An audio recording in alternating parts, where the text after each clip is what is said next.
G'day, folks. AoS Coach here, and I have been blessed in my forge. The Father of Darkness has bestowed upon me the Helsmiths of Hashut, and I can't wait to talk about this. This is our first new faction since Cruel Boys. Cruel Boys was our last brand new faction. So we are going to preview and talk about the Helsmiths of Hashut. There's a lot to go through, and first and foremost, joining me, he was born from the Father of Darkness's daemonfire himself. I am joined by Nicolas Spoon Tassone, who is the engine of destruction. And while Spoon does not have a beard, not like a full Dwarden beard, he is a top performing player. You might recall that he won the Games Workshop World Championship. So I am very confident that with our experience and messing around behind the scenes in preparation for this video, that you will hopefully get a really good grasp of who the Helsmiths are, what their army does, what's the archetypes and the types of builds, what do we like, and it doesn't necessarily make it the best things, but I think we've got some strong opinions on the things that we like from this particular book. There's so much great stuff, and obviously Games Workshop did send this to me in advance. I didn't steal it from the shipping container, although if I knew where it was, I'd go and steal a second or a third one. So Games Workshop did send this to me in advance. And if you want to help the channel, please think about buying your hobby, whether it's the Helsmiths or your just general hobby, either Warpfire Minis in the USA, Element Games in the UK, or Gap in Australia, or join us on Patreon. Links down below. Nick, are we ready to stoke the forge and use some demonic power points? Oh yeah, really, really excited about this. I've been waiting for so long because the rumors are there since start of AoS, I think, even maybe before. So been waiting with the crowd for so long for this, and oh boy, did GW deliver on that. Yeah, it's funny because I had friends playing the old Chaos Dwarves. What were they called? Legion of Asgore at the time.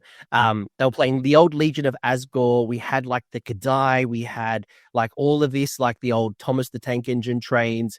They kind of fizzled out, second edition? Then rumors started rumbling in third edition about how they were going to help us in Gur breakdown and to put the siege upon Order. We obviously had the Warcry warband that weren't even Dwarden, but they were Hashut worshippers, and that was kind of the first reintroduction. And boy, oh boy, I've been actually, I want to get your thoughts soon, but I've been building these models and I am absolutely bloody loving this. I'm going to make Nick jealous because he doesn't have them. I do. No. They're very cool. They're very cool. They put together really easily. The mold lines or the cutting seams actually kind of slide in quite nicely to the armor plates. So there actually wasn't a lot of cleaning, if I'm honest. And there's a lot of variety too. There's actually, there's obviously not only the weapons, but there's some armor plates and different heads. And it's a very cool box. So much so that I'm likely going to be buying a second box because I like this army. Talk to me though. What are your thoughts? I'm actually in the process of thinking of how many boxes I need. Is it 3 or 4? Because currently, you can see that all the new things that GW sells is going out of stock really quickly. And I'm like, why not having 4? Because if I need a 4th war machine, why would I want to wait, right? So, I don't know. It's between 3 and 4, to be honest, for me. Okay, I was thinking about just waiting for the eBay people who split boxes, but I'm probably going to buy a second box. And no, look, it's very, very cool. And I say cool, not that I think this is and Nick, please respond to this. I don't think the army is like busted broken. I remember when Lumineth came in, they were annoying, they were busted, they were just frustrating to play against. I don't get those vibes. I don't get those vibes. I think that this will be a strong competitive army. I think that they're not probably going to come out the gates and smash the win rates. I don't think they're going to be some 60 or 70% win rate. I think people are going to learn how to play into the army and they're going to play some very different styles. But I don't think it's a really busted army top tier that's going to be nerfed, a month later like Votann. Yeah, I think there is some really strong combos that people will play at right from the beginning, and then people will learn how to play the army properly outside of those combos. I definitely think it's a good army, but I don't think it will be a problematic army because, as we'll see, there won't be a lot of model on the table. So you have things to play with, but I think the days of old Lumineth, old release of Lumineth are far long gone. GW has been better about these for like quite some time now. So unless I'm really wrong, it should be an okay release and a pretty good one for people that like dwarfs. Yeah, big time. And by the way, spoiler, I don't know if my Warhammer community article is up by now. I hope it is. By the time we're watching this, spoiler, I've written a Warhammer article, or not so spoiler because it's already on there. We're obviously recording in advance. One of the things I absolutely love about this book, from a lore perspective, and I hope Doug from 2 Plus Tough covers it, is there's some really cool maps, and it kind of shows the it appears to be 4 main forges across the mortal realms. And there's one in Akshi, there's one in Shyish, there's one in Shimon, and there's one in somewhere else. I can't think of where it is right now. But what's really cool is I actually talk a lot about the forges and how they're kind of in the realm. So, for example, in Shyish, they actually use spirits and some of like the undead as a part of their forging process. So, I don't know if this has made the Warcom article by now, but one of the things I was thinking about is like, one, using like Nighthawk Gloom kind of colors on my models, but two, like how cool would it be to have like some spirit host kind of wrapping around to bring that undead Shyish to life for all my Helsmiths who are based in the realms. Anyway, very, very cool. You can kind of see I legitimately am not trying to shill this to you. Genuinely excited. But we should probably stop teasing everybody and get straight into this, right? Like they'd be like, just shut up and get into the stuff. Yeah, let's do it. Get into the stuff. All right. So very, very quickly, if you're buying the book, or buying the box, sorry, you're going to get a bunch of models. You will get one of 2 of these war machines. So you can build it as a melee or as a shooting unit. There is 2 types of war machines, and obviously go through all of the rules, both what's in the box and what's not in the box. You do have a character, the war deposit. Yeah, despot. Yeah. And then you've also got your melee troops who can either have spears or swords. So there's a nice little mixture of units in this box. But before we get into the rules, I really want to preview something for the people who are not maybe putting their foot in the water completely. But one of the things that I really loved, and I can see being popular in certain builds, is that there is a regiment of renown called the Curse-Steel Battery. So you're going to get yourself 2 war machines. You're going to get the Tormentor Bombard and the Death Shrieker Rocket Battery, and we'll obviously talk about the rules and what they actually do in this video, as well as a Demon Smith. And when I look at these rules, because again, it'll all make sense with the war machines and what they do.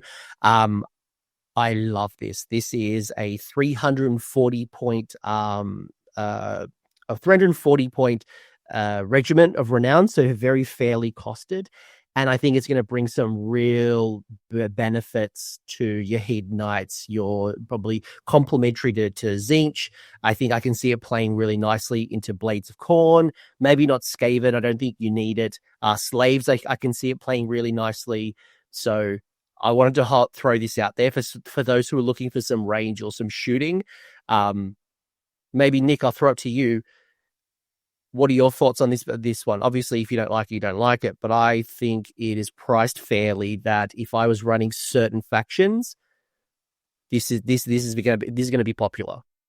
Yeah, I think Regiment of Renown is always a bit weird in AoS because most of the time you're losing a lot of your factions, and 2,000 points are already a bit tight these days.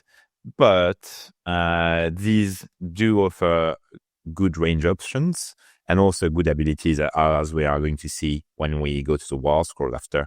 So yeah, I think these are going to be really popular if you want to complement your armies and if you have the points when you build your armies. So yeah, Khorne probably, Nurgle yes. Tzeentch, not sure, depend on how you want to build your list because you might not have the point. These are definitely a good option, but in Tzeentch you have range options that apply Weird Flame. So to be seen, maybe, but less likely, I'd say. Slaanesh, it's also really depending on the build, I would say, because you might need those points. But also Slaanesh has a good range options too. So not sure, maybe. And Slades, it really depends on the build because you really want those range options, but everything costs a lot in Slave, so really depends. And Skaven probably not because you already have lots of good war machines and stuff. So yeah, I agree with you. Yeah, obviously points aside and particular list. I saw this and I went, I think this is going to be popular. I think this will be popular for certain armies. It's not going to be as like auto include. Anyway, this will make much more sense when we actually get into the War Scrolls. We are kind of trying to give you as much detail as we can without taking this video to be 10 years worth of content because there's a lot of new stuff, a lot of combinations and synergies, and a lot to consider. I do have the points in front of me. I'm not going to be putting it on screen because it will potentially change. I don't know. But I say it may, like I have a set of documents, but I don't know what's going to get uploaded to Warcom. So I guess we'll see how it all goes. And I'm happy to chat in Discord with you all. But first and foremost, I want to call out the first set of rules here, which ironically enough, today on Warhammer Community, I don't know if it's been fixed by the time this video goes out, but they did have an article talking about Leave the Land in Ruin and the rules, and what is on Warcom is incorrect, folks. So what is on the screen here, it's basically Warcom said, every unit that's on an objective and not in combat gets yourself some desolation tokens. Not how the rule works. So I'm going to read out the rules. This is story time with Coach, and then Spoon and I will talk a little bit about what it actually means. Harness demonic power has certainly caught people off guard for those people who have seen it on Warcom. It is a little bit wordy, so we'll hopefully break it down for you. So first and foremost, leave the land in ruin. Once per turn, army start of any turn. Pick a terrain feature or objective that does not have any friendly desolation tokens and is contested by friendly Helsmiths of Hashut units that are not in combat to be the target. Give the target a token, a desolation token. Make sense, Spoon? Anything you want to add here? Pick terrain feature or objective, put desolation token down. Yeah, it all works together, right? So I'll just wrap up when you've read everything, I think, because everything just works together in there. Yeah, great call. Yeah, it absolutely does, because it's like, what do I do with a desolation token? What does it actually mean? Then we move to harness demonic power. Once per turn, army, start of your turn. You must use this ability at the start of each of your turns. Remove all demonic power points from each unit. So we haven't even talked about demonic power points yet. So just if you have demonic power points, you take them off.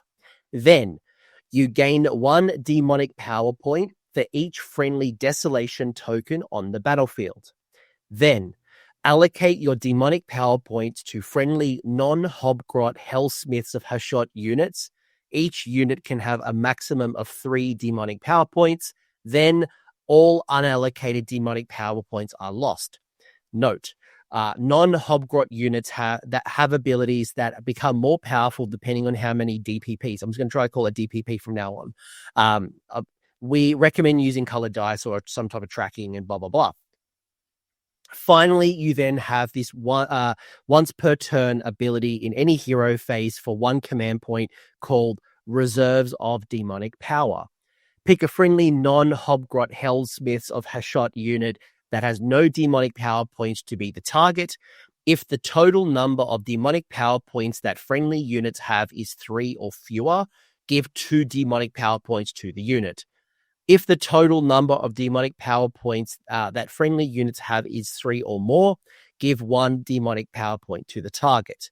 This is your battle trait. So your whole system, your whole faction is based around demonic power points and the mechanics of desolation tokens. Now I'll pass the mic over.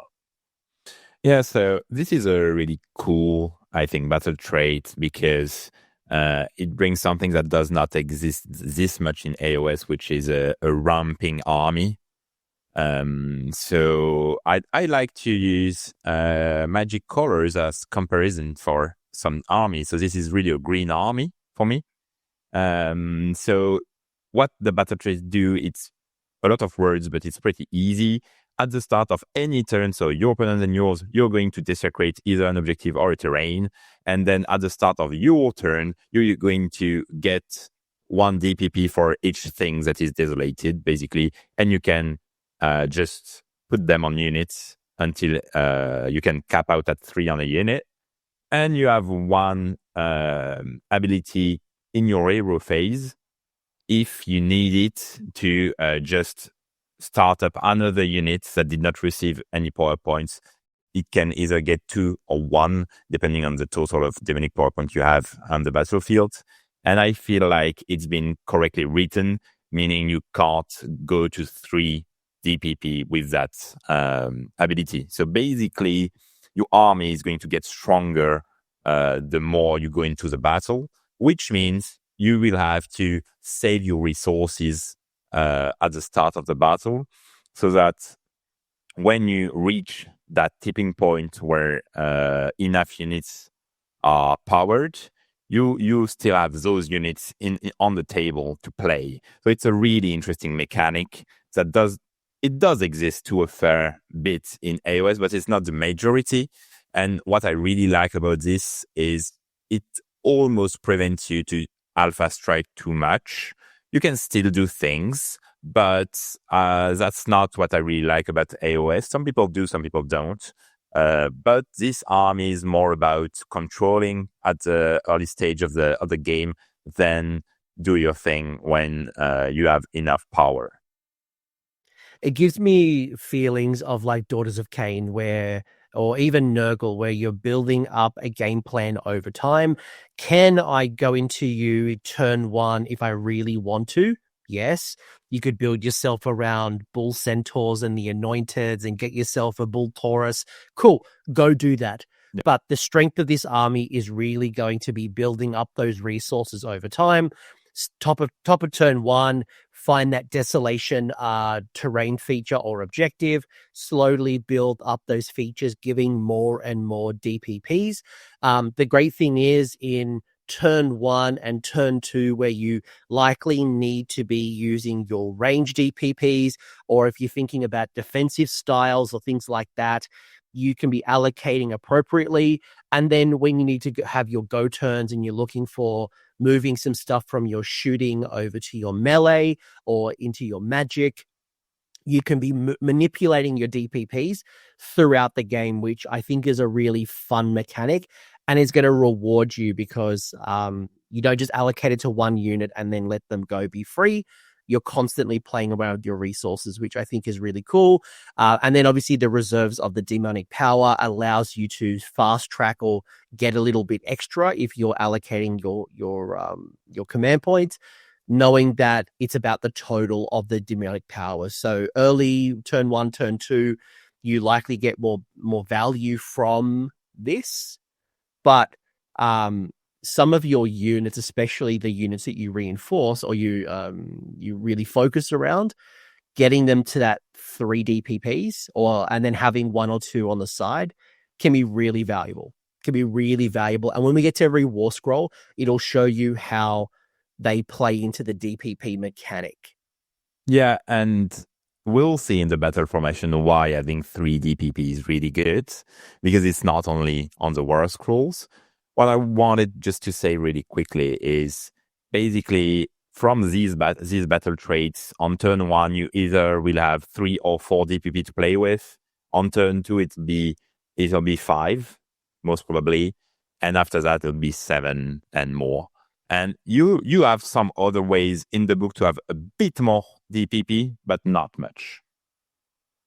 And also your War Master, the special character, allows you to manipulate your DPP in between rounds. So even though I might have allocated it at the top of the turn, when it goes into the bottom of the turn before the round resets, I can manipulate the DPP as well. So again, this is the core of your army, and some of the value, like just looking at like the blunderbusses and things like that, and the rend capabilities, or some of the magic stuff that comes out, are so good. It's so much fun. Yeah, there is a real difference between a powered unit and a non-powered unit. For some it's a bit more subtle, but it's still. Well, what is it like? Some of the war machines can get crazy range. Like you literally probably shoot your next opponent in the next game with the amount of range you can generate from getting DPP on the war machines. Anyway, this is your core. This is the what the army's about. I hope you understand at this point around the DPPs. It's now going to start coming in, and the value is going to start to unlock, and you'll notice it, right?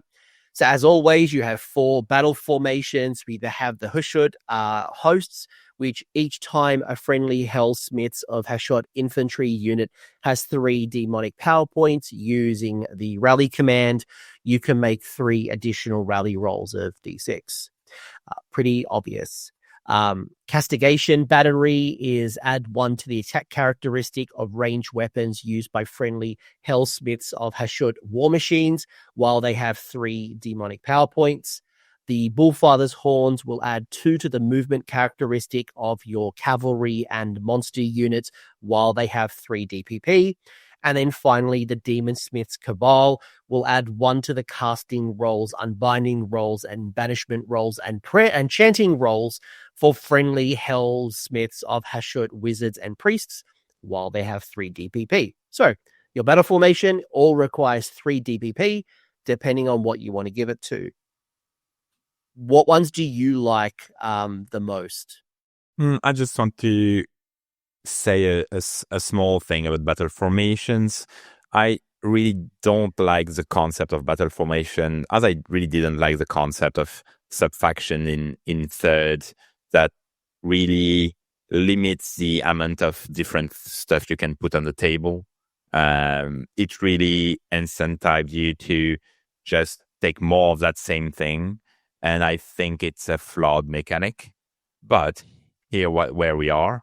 And I think in this book is not as much an issue, because you can't really spam a lot of things. You can try, definitely, but I'm not sure it will work really well. So I think these are quite okay. It will just push a bit part of your army. I think the one that stand out the most at first is the +1 attack on war machines, because as you'll see when we get there, war machines do really hurt. But I do think most of them are actually quite good, because the 2 inches move on cavalry and monsters is really amazing. And if you really want to spam things, this is the way to go, I think. You can do a pretty nasty alpha strike and spam bull goals and just monsters, and just use that one. But I think for all the rest, it will be mixed armies. And even that one, actually, I would use it in a mixed army. It's just, if you want to spam things, this is the main one, I would say. You won't spam war machines, and you won't spam wizard priests. And you definitely won't spam infantry units, because you need other things. And in terms of power, on raw power, I can see most of these used. Maybe the rally a bit less, but the +1 to cast and buy and banishment roll and enchanting roll is amazing, because as we'll see, the spells and the priors are really good. and you can get to a +3 casting roll on the main character, which is a lot. And obviously, we talked about the +1 attack and the +2 move, which are really, really good. And the rally is okay, but as we'll see, it will be probably a bit painful for us to go to 3 DPP on infantries. It depends on the infantry, but I'm not sure this one is that good, but maybe I'm wrong. No, I agree with you wholeheartedly. I think Castigation Battery is probably the middle two are my favorites, either Castigation Battery, and even though you say, Spoon, that people won't spam War Machines, you need to remember that the Dominator engines are also War Machines. So even though you've got your rocket battery and you've got your little cannon, the domination engine, obviously it's only the ranged weapon, so there's the double cannon guy. These I really like them, and when we get to War Scroll, it'll make sense. But I can see a world where the Castigation Battery is very good.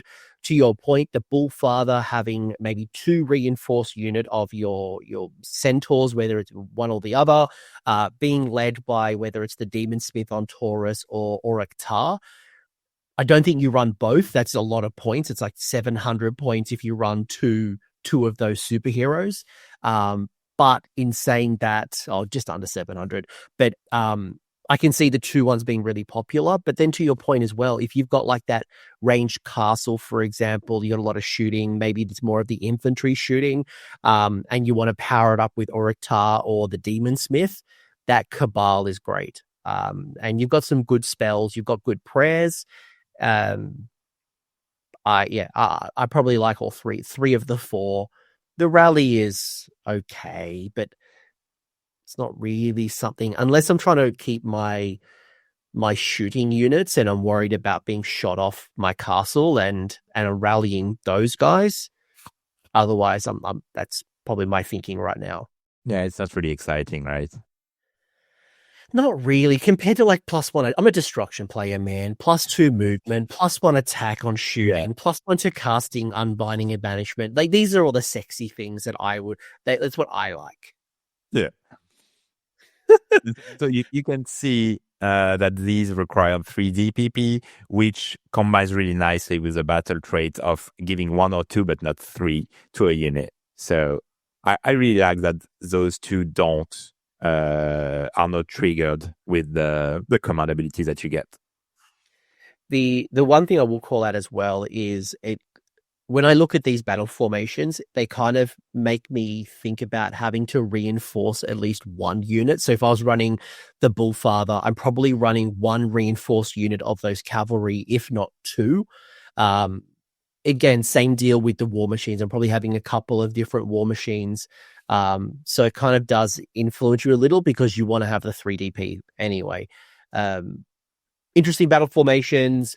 The heroic traits are also good as well. Interesting though, you do have 4 out of 5 of your hero choices. Obviously, you can take this, or Ektar being a War Master, so named character, put that one to the side. But you got 3 different heroic traits. You've got your Seville, Automation, an Eye for Weakness, and Fire You Worms. I don't know if I really want to read all of this out right now. Do you have any particular favorites or combinations that you notice? That's a lot of reading. Yeah, we can sum it up really quickly. Basically, I want to start with the Fire You Worms because I think a lot of people will go, oh, this is amazing. I can shoot a second time the enemy charge. But then you Stop. You're right. I read that when I first read it, I'm like, oh my God, this is the greatest thing ever. Oh my God. Then I read the second paragraph and I'm like, oh. No.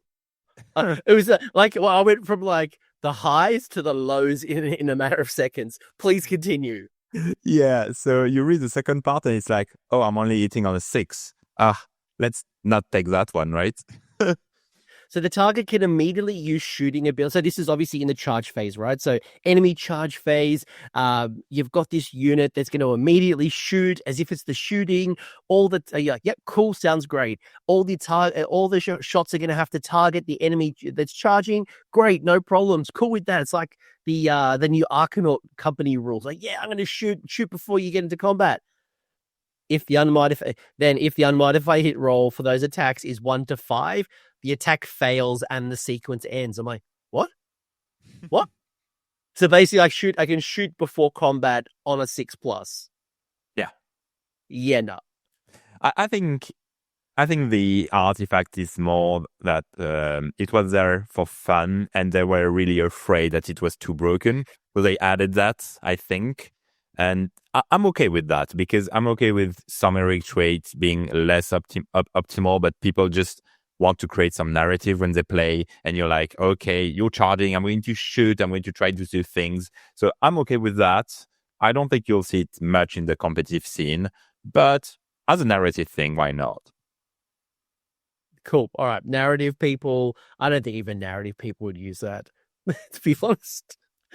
But like I think the other two are really neat. An Eye for Weakness is probably my favorite, given pick a visible enemy unit with an 18 till the start of your next turn. Add 1 to wound rolls for combat attacks made by friendly Helsmiths of Hashut units that target that enemy unit. That one is the one that I really like. But Just also great. the automation piece is a good one as well.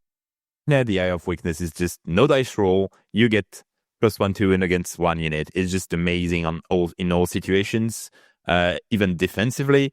If they want to impact you with something, just knowing that, but I have +1 to wound. So it's amazing. No dice rolls, 18 inches, everything that you would want. And the automaton is a bit on the side as a gameplay. It's if you want to play a big robot, you can have it having strike first, and your small character will have a ward of 5, which is pretty good because robots are pretty good too. So all good. Yeah. I think, but both are good. Yeah. Both, I think we've explained why. I think 2 out of 3 are good. Fire You Worms is, as Spooner said, narrative. Seems a bit drastic. That one seems way drastic. Like 1 to 5. Like it's like I thought 1 to 4 even. I'll be like, oh, okay. 1 in 3 goes through. And also, you're shooting infantry. They hit really well, so it's really a downgrade. Yeah. And by the way, like one of the reasons why I love the Eye for Weakness is this is going to synergize like in my eyes. I'm like, right, Demon Smith on Infernal Taurus. Maybe it's flanked by 2 units of reinforced Bull Centaurs or Anointed Sentinels. They are currently wounding on 3s. They would then be wounding on 2s. Delicious. They've given one of them's got 3 DPP on them, so they're getting extra goodness. Maybe I've gone the battle formation to get +2 to move. I'm starting to cook in the kitchen here, folks. Yeah, you can definitely alpha strike with that. It's not. I'm not sure it's the main way to play, but these will be on the table for sure. You will have people running those. I'm not saying that that's the way to run it, but it's the destruction in me that wants to run it that way. I think the power is going to be in the shooting and the castling and all the good stuff that's the ranged weapons. You got 3 artifacts of power. You got the Scroll of Petrification once per battle. Any hero phase, pick a friendly Helsmith unit wholly within 12. For the rest of the turn, the target has a 2-up ward. Ridiculous. Target cannot use non-passive abilities or pick to be the target of friendly abilities, and enemy units can ignore the target for the purpose of movement, charging, and setting up on the battlefield. That's a crazy rule. You can stop here. We're done. That's basically turns invisible. It's just like, yo, you can't. I'm not here. All right, let me say the other 2, and then you can come back. Crucible of Spite. The Spite sings to me. Once per battle, your hero phase, pick up to 3 demonic. So give up to 3 demonic power points to this unit. However, you cannot allocate or give any more DPP to this unit for the rest of the battle. And then finally, the Gauntlets of Punishment. In your shooting phase, pick a visible enemy unit within 12 inches to be the target. Roll a d3 on a 2-up, inflicts mortal damage. You say Scroll of Petrification is like stop. I really like Crucible as well. I think Crucible's got some good stuff in there. But yeah. Scroll is probably number 1. Yeah, I think Crucible is good. I just don't really like you can't give any more DPP to this unit, but you can give it on a small character and that's fine. And you can also, as we're going to see just a bit after, reorder those DVPs at the start of the enemy turn so that they're really efficient. So it's a good one, but the scroll is crazy. Especially if you want to Alpha Strike, you can just run your centaurs, just charge and enemy turn, you're like, okay, these are have a ward of 2. You can do anything you want, but you won't kill those. And then I'll play again. So I think this is one of the combos that people will be running from the start, just having something to send, petrification them, and then resend that unit again. That something that is really interesting is you can ignore the target for the purpose of the movement. What does it mean? Can you end up on top of the other base? No, it means like a manifestation. Yeah. Like a manifestation. It doesn't move. I know you know, but I don't. The people on the internet might not know. They're like, "Oh, does Spoon mean I can put it on?" No, no. You can't. You can't. You can just walk around. You can also walk across these, which is interesting. So you can pretty much kind of block an army because the bases of the centaurs are really big. So even though the opponent can move through those, most of the time the whole army won't be able to. So you can really do some nasty stuff with an Alpha Strike, then scroll, then the opponent cannot really move across or not really efficiently. And then you can go again, which is a bit crazy to me. Obviously, if the opponent is playing KO, you're out of luck because no ward and you're done. But it's still a really, really, really good one, and I expected to see it in almost every list at the start of the release. Yeah, I think it's gonna be a popular one. I think there's 2 good options. Who would you put the scroll on? I think probably a small wizard, probably, or priest. And because I don't really like to not be able to allocate more demonic power to the unit, so I would need a unit that I don't really want to allocate. And then, as I really want to play the named character, I will reorganize those demonic power points at the start of the enemy turn, so that they're really, really efficient. Probably. Yeah.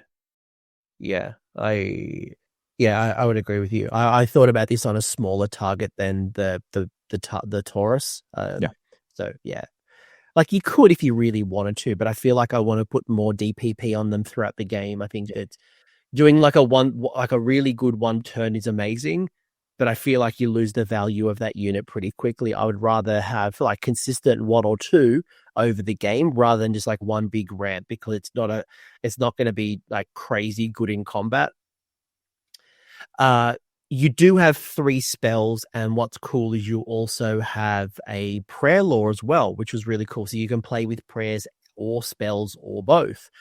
So there's 3 spells here, all ranging between casting value of 6, 7, and 8.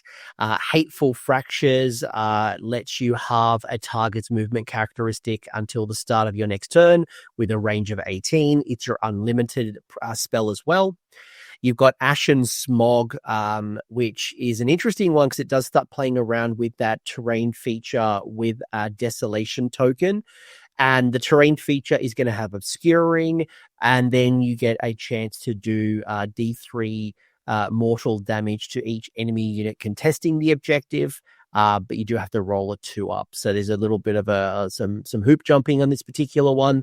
And then finally, Molten Metal, which you pick a visible enemy unit within 18, roll a number of dice equal to the unmodified casting roll, and then inflict 1 mortal damage to the target that is equal or exceeds the save characteristic. So really good save. Stormcast Slaves to Darkness.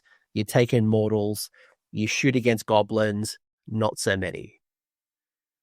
Yeah, what's really interesting is that all of these spells are really good, and you can see when you see the casting values why the +2, +3 to cast is really important, especially in Molten Metal, which is really, really good because you already have tools to deal with low armor in the book, but high armor can always be a headache. So these molten metal can just snipe small heroes or Stormcast and Slave that are really do not really like that molten metal. The unlimited is amazing. Having the target move characteristic is just really good, as you know if you play Lumineth. So just properly amazing. Ashen Smog, I'm really not that a fan because you're giving obscuring to the opponent. So you if you want to shoot the opponent, you maybe don't want to use that one too much because you're giving obscuring to them. If you're playing more of a melee Helsmiths of Hashut, which you can, it might become handy because the mortals are really good. But you can also obscure your terrain if you really need to. But most of the time, it'll be more of a hindrance that's a bonus to you because it either will have your shooting range or will prevent you to shoot what you want. So be careful when you use that one. Yeah, a couple of things I'll just add to that is Hateful Fractures, I think, plays really well into the preferred play style, which is going to be likely using at least one reinforced unit of the Infernal Razors. So basically your Chorfs with guns. There's two options. There's the Flamers and the Blunderbusses. So I think either way, Hateful Fracture is going to play really nicely because you slow them down, which obviously means less likely to get into combat, which means more opportunity to shoot them, plays into your strengths really nicely and slows the game down. As we said, you're a longer style game. The other one as well, just a small clarity in case anyone takes what Spoon said literally. You do obviously get the pluses to cast with Molten Metal, which is awesome to get the spell off, but it's obviously not going to play around with giving you extra dice on Molten Metal. So I did it with Scraggot all the time, getting like +3, amazing, this is so good. But the dice roll is the dice roll, but it obviously gives you a really good chance to get the spell off. So just in case anyone cross wires at that particular point. But otherwise, yeah, I tend to agree with you. Ashen Smog sounds good in theory, but I'm like, I've got a lot of shooting. Why would I want to block myself off and have obscuring? And look, let's see what the next season looks like, given how much obscuring there already is. There might be enough already, but yeah, Ashen Smog definitely didn't seem like as valuable to me. Yep. 100%. Cool. Yeah, I can see but like you also you're not going to have that many wizards. I can't see having a huge amount of wizards. Like one's probably enough. And also you have personal spells, which for some people are really good. So yeah. Well, by the way, there's no manifestation lore in this one, so I'll be curious to see what Spoon thinks one works really nicely with them. The other thing we've got here is also a prayer lore. So you want to play with priests, you got priests. You have 3 prayers, 2 having cast chanting values of 4, 1 being chanting value of 5.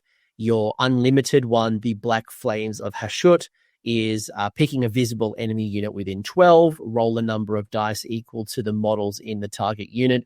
For each 5 up, inflict a mortal damage. If there is a chanting roll of 8, you'll inflict 1 on a 4 up. Furnace Blessing is picking a visible friendly unit and then adding 1 to the Ren characteristic of the melee weapons for the rest of the turn. If the chanting roll is 8, the unit has crit mortals. And then Storm of Obsidian Shard is picking a visible enemy unit within 18. It's a very generous number. Usually prayers are a little bit shorter range. But you inflict D3 mortal damage to the target and subtract 3 from the target's control score for the rest of the turn. If it's a 10+, you get to pick a second target. Good prayers. Yeah, your eyes definitely jump to that crit mortal really quickly. So what I really like is that prayer is for melee weapons. It doesn't work for shooting, which is really good in my opinion, because you already have a lot of good shooting options. So that enables the melee parts of your army a lot, which is really good. Also, only the +1 range also is already really, really good. So if you want to Alpha Strike or just play really quickly, you can try with a priest with that prayer, and that unit of Centaur will have crit mortals or +1 rend. So it might be really good depending on the one you're choosing. So amazing prayer. The Unlimited is actually really, really, really good because it goes really well with your Molten Metal, because one is dealing with elite things and this one is dealing with horde things. So as you can see, those are really complementary. And just having the number of models in a one health unit is just amazing. So really, really good, and it's spammable on the same unit. And you will see in the book, you have a lot of D3 mortals, as we already seen there. And on top of that, you have shooting. So you have quite some range power with prayers, spells, and shooting. You basically have it all in the book, which is what I really like. And you really will have to balance your army between what do you want to do? Do you want to do more shooting, more spells, more prayers, more melee? You have a lot of things to juggle with. So the list can be quite different, I think. So maybe there will be a really competitive list at some point that everybody will spam, but I would expect at the start to see a lot of different things, because you can really put the power where you want it to be. And that's what I really like with everything that we've seen. And the prayer is the same. You can it complements everything. It's not putting things on top of things and really makes shooting the best thing, right? And the last prayer is really good. D3 Mortals is always really good to finish a target, to do something. And on top of that, you have -3 to control score, which is really good too. So pretty good prayer. Yeah. I've got a question for you in a sec. I just want to share some things. First and foremost, there is only one priest in your book. So it is your Ashen Elder. Everyone else is a wizard. You've got like 3 wizards. Your War Despot is the only non-anything, like it's not a wizard or a priest, who, by the way, I think is the only bad war scroll. I think there's only one war scroll in this book I don't like, and it's the War Despot. Outside of that, I think the challenge that, in theory, the Furnace Blessing is really good, as you said, to your Bullcav. But the challenge is going to be, if your only priest is the Ashen Elder, how do you keep in range and obviously having a very slow movement of a base of 4? Are you holding back your bull centaurs? Are you just, using your CP to run and just try to keep up, given that it is only a short range, being wholly within 12? So keep that one in mind.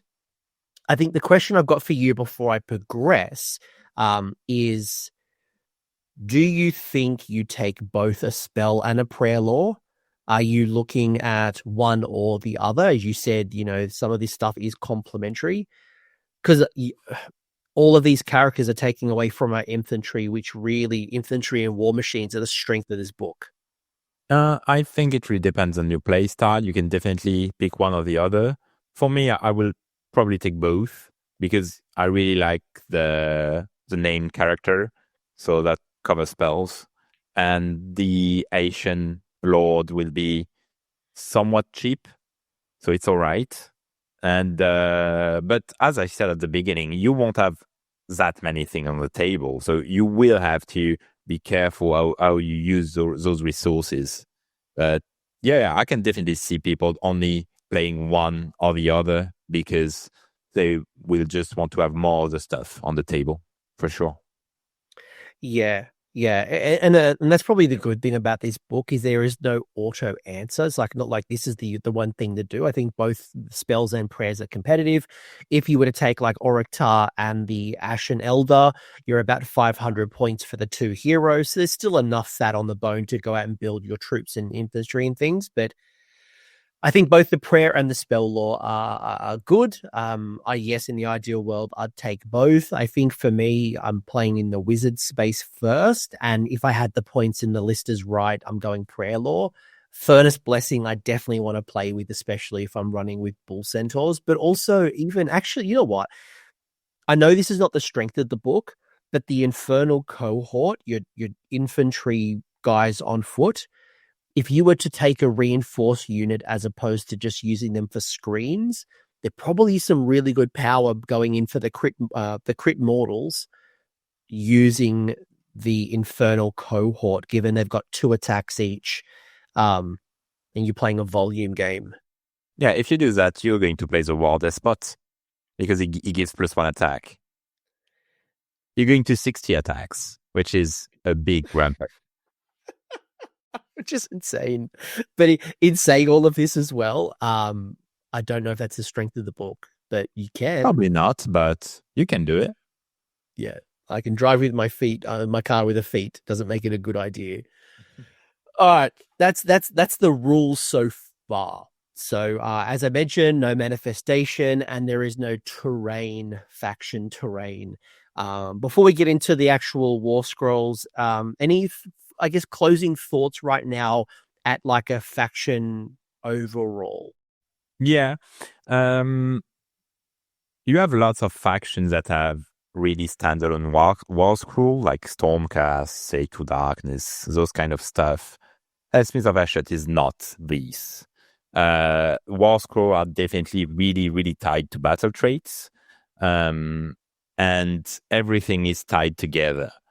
So I think it will be an army where it's really tough to slot in Regiment of Renown, because you don't have that much stuff on the table and you really want those things working together. And also, it's an army that is really interesting, that has different play style. I think that's what exists on the table. As we said many times, you can play really alpha.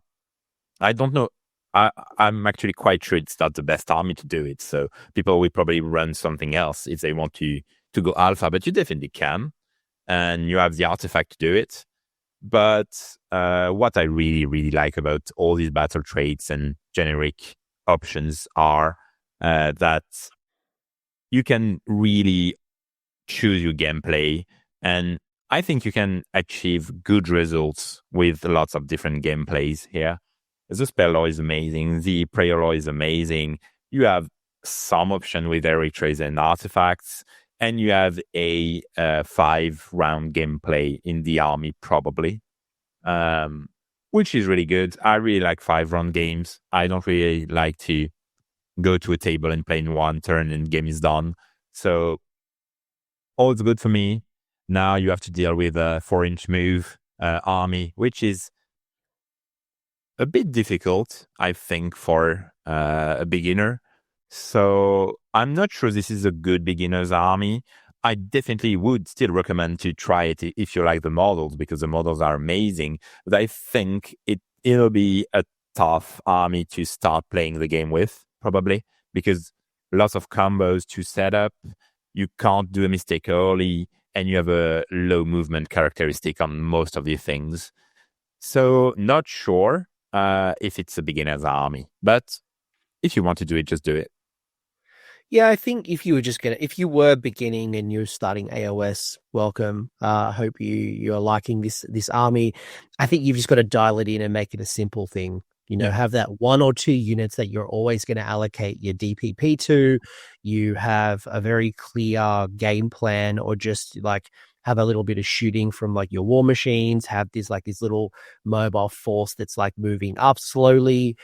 Maybe you got a little bit of speed through your bull centaurs, but you have a bit of a mixed arms force. Or I agree. There is some complexity, and I guess there's some interplay between the units, but I don't think it's like super hard. But yeah, there's some things where it'll be a steep learning curve. But I think overall, like, again, I wasn't looking at starting a new army this year.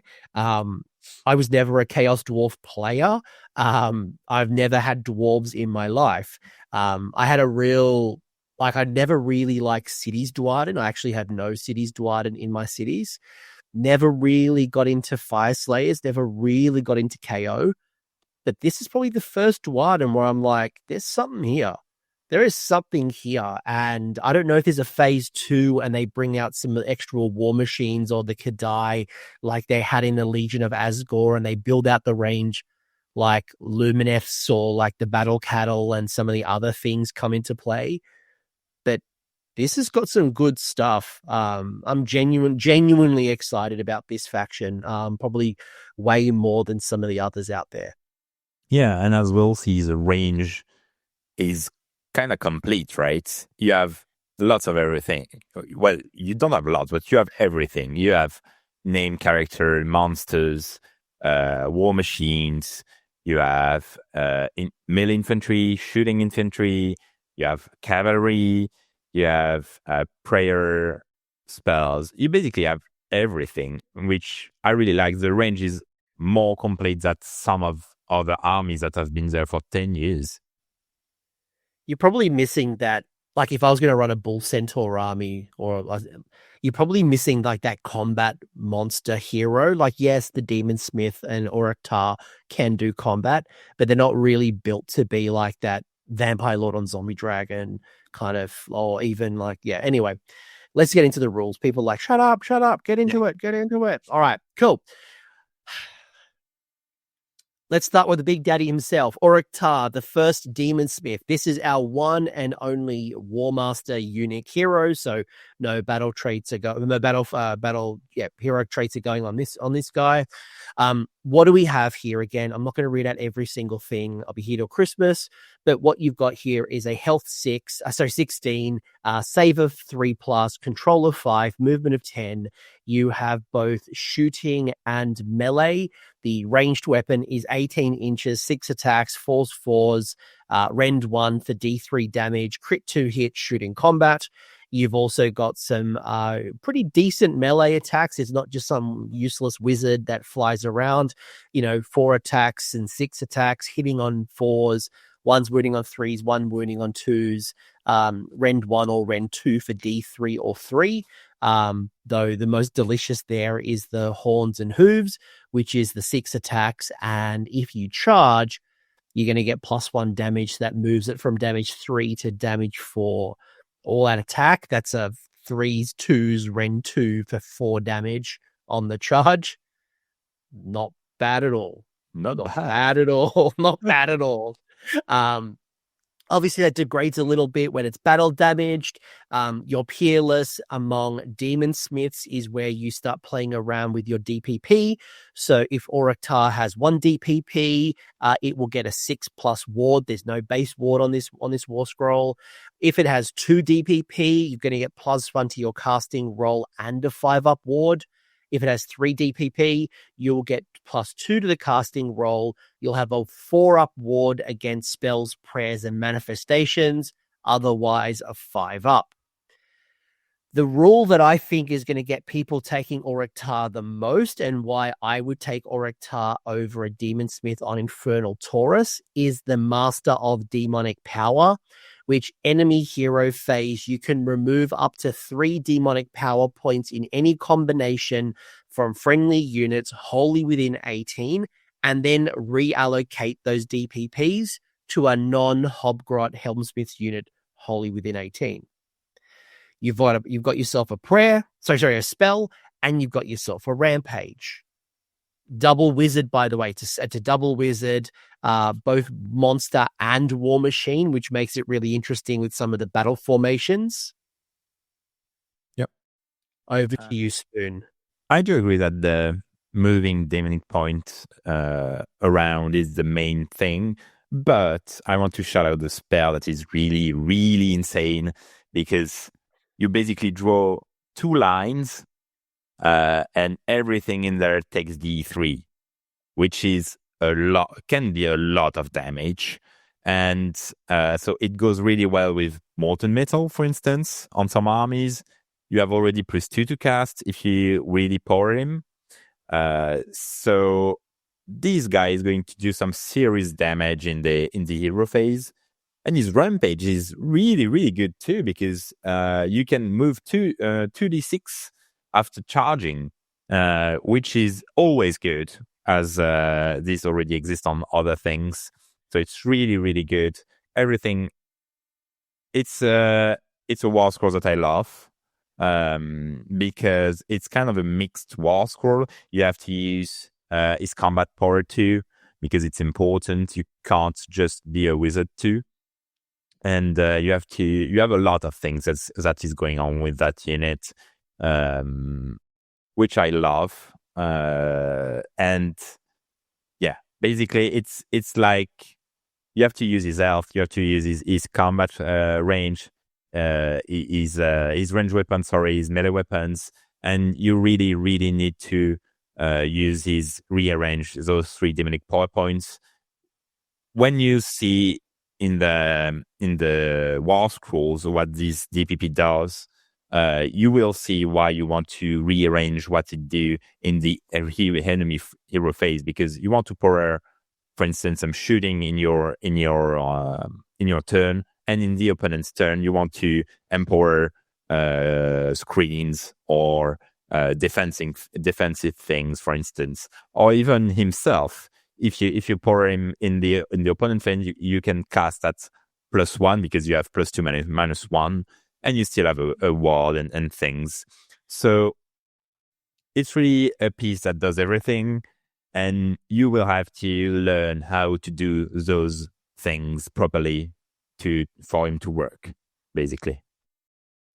Yeah, I think Uruk-Tar also makes your army really forgiving. If you put the wrong DPP or you don't think too far ahead and you need to, realign your DPP, I think the Master of Demonic Power is that get out of jail free card. I love it.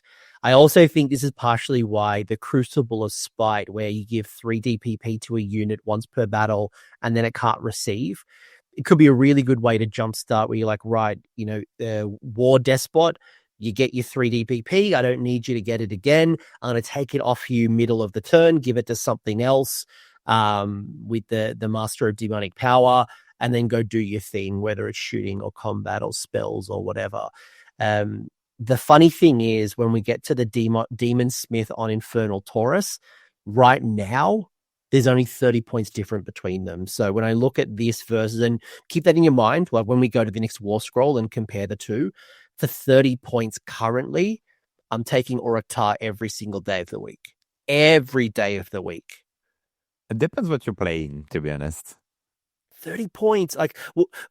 Just hold the thought. Hold the thought, because we'll actually bring up the other War Scroll and then let the folks decide, and you can challenge me. But when I look at this, this is great. This is great. And to your point, the only challenge with the Rampage is that according to my document, it's 130 mil base.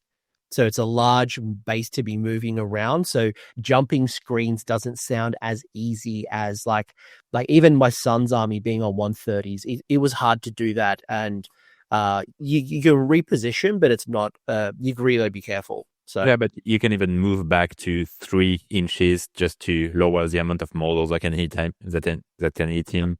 You have a lot of things. Yeah, I think this is great. I love this War Scroll. I love it. And it's still mortals on top of all the mortals you already did. Yeah. I hear it likes mortals. Plus, the +1 damage on the charge, which makes it good for your Bull Centaurs. The fact that it shoots in combat means that you're not going to get locked out of this when you're in combat. I'm a big fan of this. Yeah. All right. So I said I said that I would always take Uruk-Tar over the Demon Smith on Infernal Taurus. I said it was a 30 points difference. This currently is 320. The other was 350. What's the difference? So it's health 15 versus health 16. You do have a similar, if not the same profile. You there when I look at the Hurled Daemonfire, the staff and the hooves, looking very similar, if not. I think the Infernal staff might have been 1 extra attack. Yeah. Anyway, it's very Daemonfire is double the attacks. Yes. The Ruinous Torrent is 6 attacks, while this is only 3 attacks. Yes, you're right. Similar demonic resilience, although it's not completely the same. So 6 up ward, 5 up ward, 4 up ward, and then with the manifestations. What have you got here? Now, this is probably where Spoon's going to challenge me on the Unholy Stampede.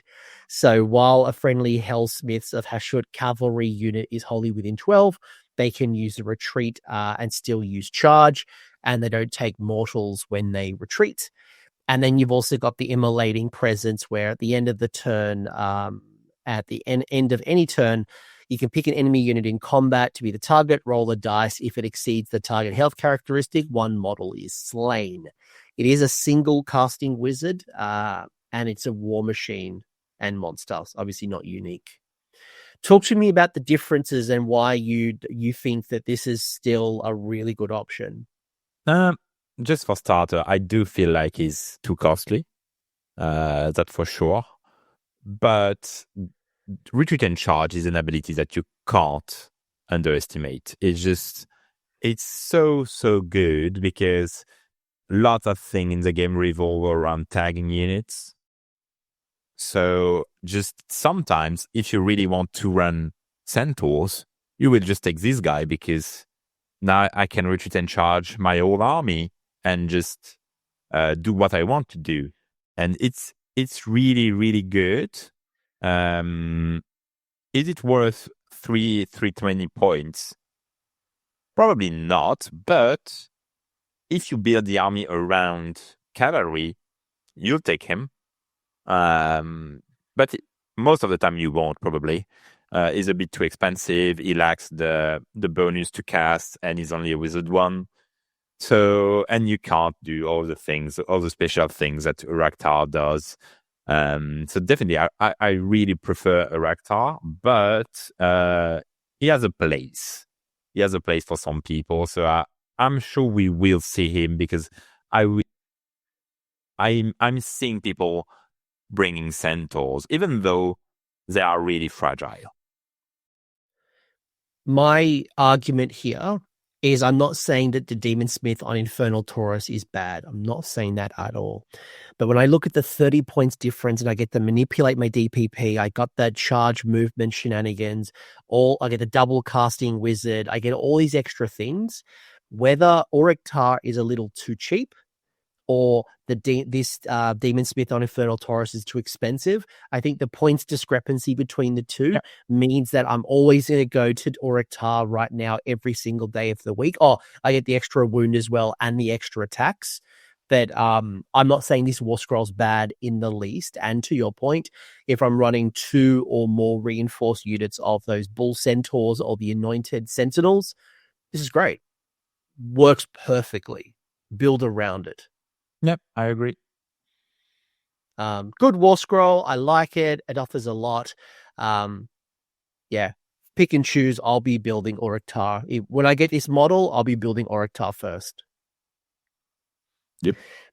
Maybe if they had like some extra melee options, like if there was an artifact or heroic traits that just really dialed up the melee, then maybe I'd be more inclined right now. Maybe that's kind of the thing maybe I'm missing, but I think it's great. I still like it. I mean, if you really want to go fast, you can take the scroll and scroll something else because it can go with, and your small character will struggle to go all the way. But most of the time, if you auto run with your small character, you should have the range to use the scroll, probably. Maybe. Yeah. Maybe this is a priest. If this was the priest and it had Furnace Blessing, then we're cooking. Then we're cooking with petrol. Yeah. But it doesn't. It has wizard, not priest. Now we have the Demon Smith. So we've got 2 multi-wound heroes, big boys. Now we've got 3 small boys. First being the Demon Smith. It is a wizard 1. It has some shooting. It has some combat. It has things. It does its thing. Move of 4, save of 4, health of 6. But while you're taking it, 1, it's a wizard. 2, you've got this molten melding ability, which is once per turn your hero phase. Pick a friendly Helsmiths of Hashut war machine wholly within 6 inches of this unit to be the target. Add 6 inches to the range of this ability for each demonic power point this unit has. Then add... So the effect is then D3 plus X to the target, where X is the number of demonic power points the unit has. So it's increasing the range of our shooting. Oh, sorry. It's increasing its range. So it goes from 6 to 12 to 18. My bad. I think it's cute, but I don't think you will be powering that guy. Because you just can put him next to your war machine and he'll D3. Yes, D3+1 is better, but you usually won't have the luxury to put DPP on that guy. But it still will be played if you're not playing any big Taurus. I think you will see him. If you're playing like Uraktar, maybe you can skip him. Yeah, I agree. And I think this is the challenge. And this is probably where if I had Uraktar or even the Demon Smith on Taurus, and I have a place for a second hero, it's probably what's coming next, which is the Ashen, the Priest. I don't know if I would have a Demon Smith on Taurus and a Demon Smith. I don't need it enough. Could, if you really want to play around your spells, because the Unlimited is really good too, but you really want some space for other things, probably. I guess maybe if you're going like all war machines, I don't know. Let's say you've got 3+ war machines. It's just your jam. Maybe the Demon Smith, chuck a couple of DPPs on it, really extend that range. But it's a niche. It's niche. It's cool. You're getting a wizard. It has a fun little rule. No, it's not auto include, but it's cool. You'll see him because in a lot of army, you will not want to take one of the big guys to free some space. And if you do not take one of the big guys, you probably take one of these. So I think you'll see him. Agreed. If you're running a lot of the Infernal Razors, you could have a couple of these small little wizard heroes, especially put it in the wizard battle formation. Yep. Although you still need to get 3 DPP, and maybe that's where you do the once per game 3 up. It's not bad. It's just a wizard on foot. It's just a wizard on foot. Yep. This is where I'm talking. So you got the Ashen Elder, again, has no shooting attack. It has a decent melee attack. Again, you're not taking this for its melee profile. Health of 6, save of 4 up, move of 4 up. But why you're taking it is 2 rules. 1, it is the priest. 2, extract power end of your turn. If this unit is contesting an objective, a place of power or a terrain feature, and that objective, place of power or terrain feature has a friendly desolation token, give this 1 ritual point. So makes prayers a little easier. And then finally, stoke fanaticism, which is ignore the first damage point allocated to each friendly non-Hobgrot Helsmiths unit. Each phase, while it's wholly within 6 inches of this unit, add 6 inches to the range for each DDP it has. I mean, it's a priest, so that's a really good start because the prayer law is amazing. And then extract power is just good. You need those ritual points, so just anything that gives is really good. So why not? And it's really easy to set up because you can desolate with that guy at the start of the turn, and then at the end, if you don't move too much, you'll have that ritual point. And for him, the DPP can really be on him because shrug 1 damage is really a good ability. Depends what you're facing, but in most of the time it's a good ability, and having the range extend to 12-18 is really good. You don't really need 24 most of the time. If you play well, 12 is probably enough, but I really like it because as you'll see, you have ways to give 1 or 2 DPP to a unit. For instance, the command ability, and it doesn't need 3. So perfect target for that. Unless you were going in the wizard priest battle formation and you wanted a 3 to get the extra +1. So getting +2 to the ritual. So, but yeah, I agree. Yeah, I agree. You're getting a little hero. It's nice. You're right. I think stoke fanaticism is probably a bit of a trap. I wouldn't be spending all of my points there, but it's nice to have when I need it. No, I think 1 is probably most of the time the thing. Even though if you play really, really castle, no DPP could still be only within 6. It's not large, but it's still enough to put a lot of things in. Yeah, it's on a 32 mil base, so be really tight with what you're building around. You could just put your shooting stuff in there to protect them a bit if there is some range. Yeah, and to your point, mate, it depends on the army. Some armies will do damage across all phases. Some armies only do damage in a couple of phases. So the value is going to be really swingy depending on who you're up against. But it's a good war scroll. This is your only priest. So if you want the prayer law, you have to have at least one Ashen Elder. Yeah, and you're not really paying for it because you're paying for the priest, really. Yeah. 120 points at the moment, so it's fair. That's not too bad. Yeah, especially with that one ritual point that you can have. Yeah, and compared to I don't know if I told you the points for the last one, the Demon Smith on foot is 110 points. So like, it's fair, but like, yeah, Ashen Elders I would be taking over, in most situations. Now, the other one that I'm not that big of a fan of, I'm not really huge on it unless it's certain builds. You got the War Despot. Now, the War Despot does come in the box. So this is the hero that comes in your FOMO box. What are you getting? You're getting a little bit more of a combat-orientated hero. So you've got the Demon Flame Glaive. That is 5 attacks, 3/3s, Ren 1 for 2 crit mortals.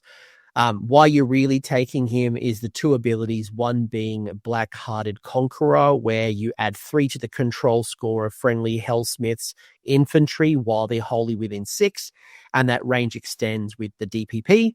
But mostly you also want the Fight You Scum, which is a reaction. You declare, pick a friendly non-hero Helsmiths infantry unit that hasn't fought in the combat range, blah, blah, blah, blah, blah.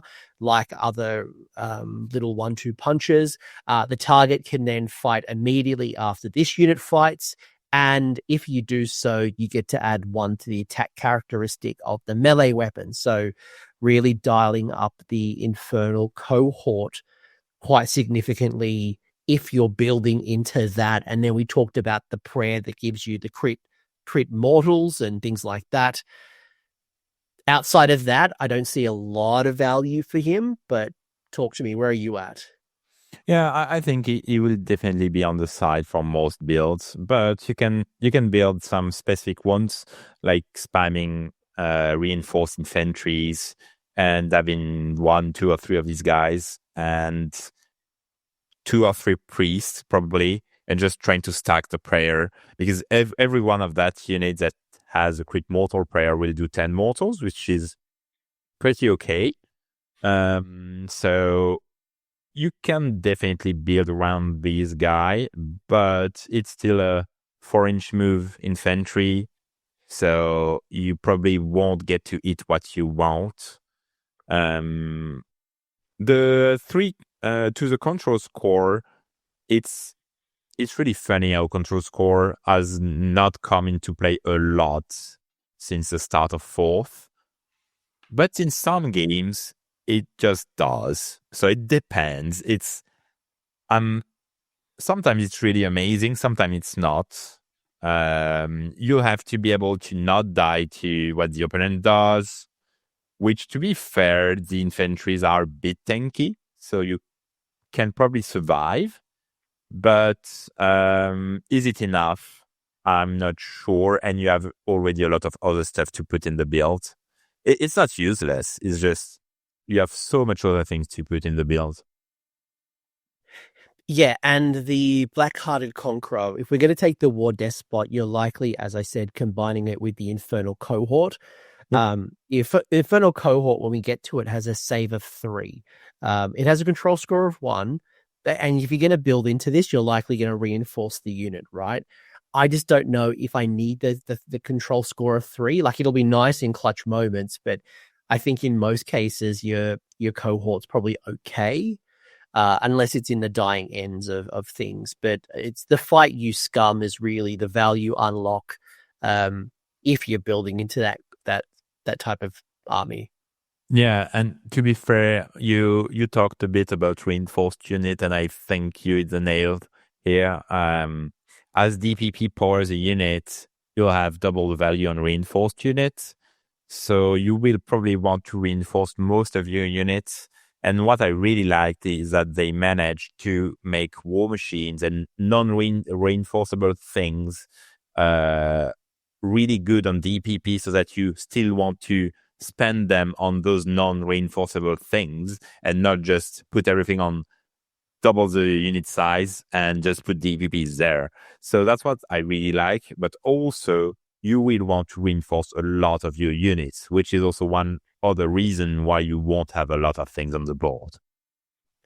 Yeah, I could see a world where you've got much more shooting, like your Infernal Razors, and maybe you've got a screen of an unreinforced cohort. But then the question is going to be, do I take Hobgrots rather than the cohort? But we're jumping ahead. I'm sure we'll get into that in a minute. But if you're going to build the War Despot, I feel like that's the combo there. You're taking a reinforced unit at least, of your cohort. Maybe swords. Oh, we'll get to it. But I think even though like the War Despot, as I said, is not one of my favorite war scrolls, it's not bad. No. It's not bad. 90 points, by the way, currently 90 points. It's pretty okay. Yeah, it's fairly priced. It's just I will see people take other things because it's not the coolest thing in the book. It also can join a eligible regiment as well as a commander, so you don't have to take your own regiment if you don't want it to be. You want to reduce your drops, which might be a part of your style. All right. You know what? We're actually doing okay for time. I mean, I think you and I could talk till the cows come home or the bulls come home. Oh, yeah. And I hope people appreciate I'm wearing not only my bull hat, but my Bulls jersey. So I'm all in. I'm all in, guys. So your Infernal Razors are your shooting units. They're not in the box. As much as I would love it to be. Yeah, then I'd buy 7 of these boxes. And there are two weapon loadouts. So you've got your blunderbusses and your fire thing. There's the flame hurlers are the 2 options. So let's go through the Infernal Razors with blunderbusses, given that's such a classic to the Chorfs. So what do we got here? Save of 4, health 1, control 1, move 4.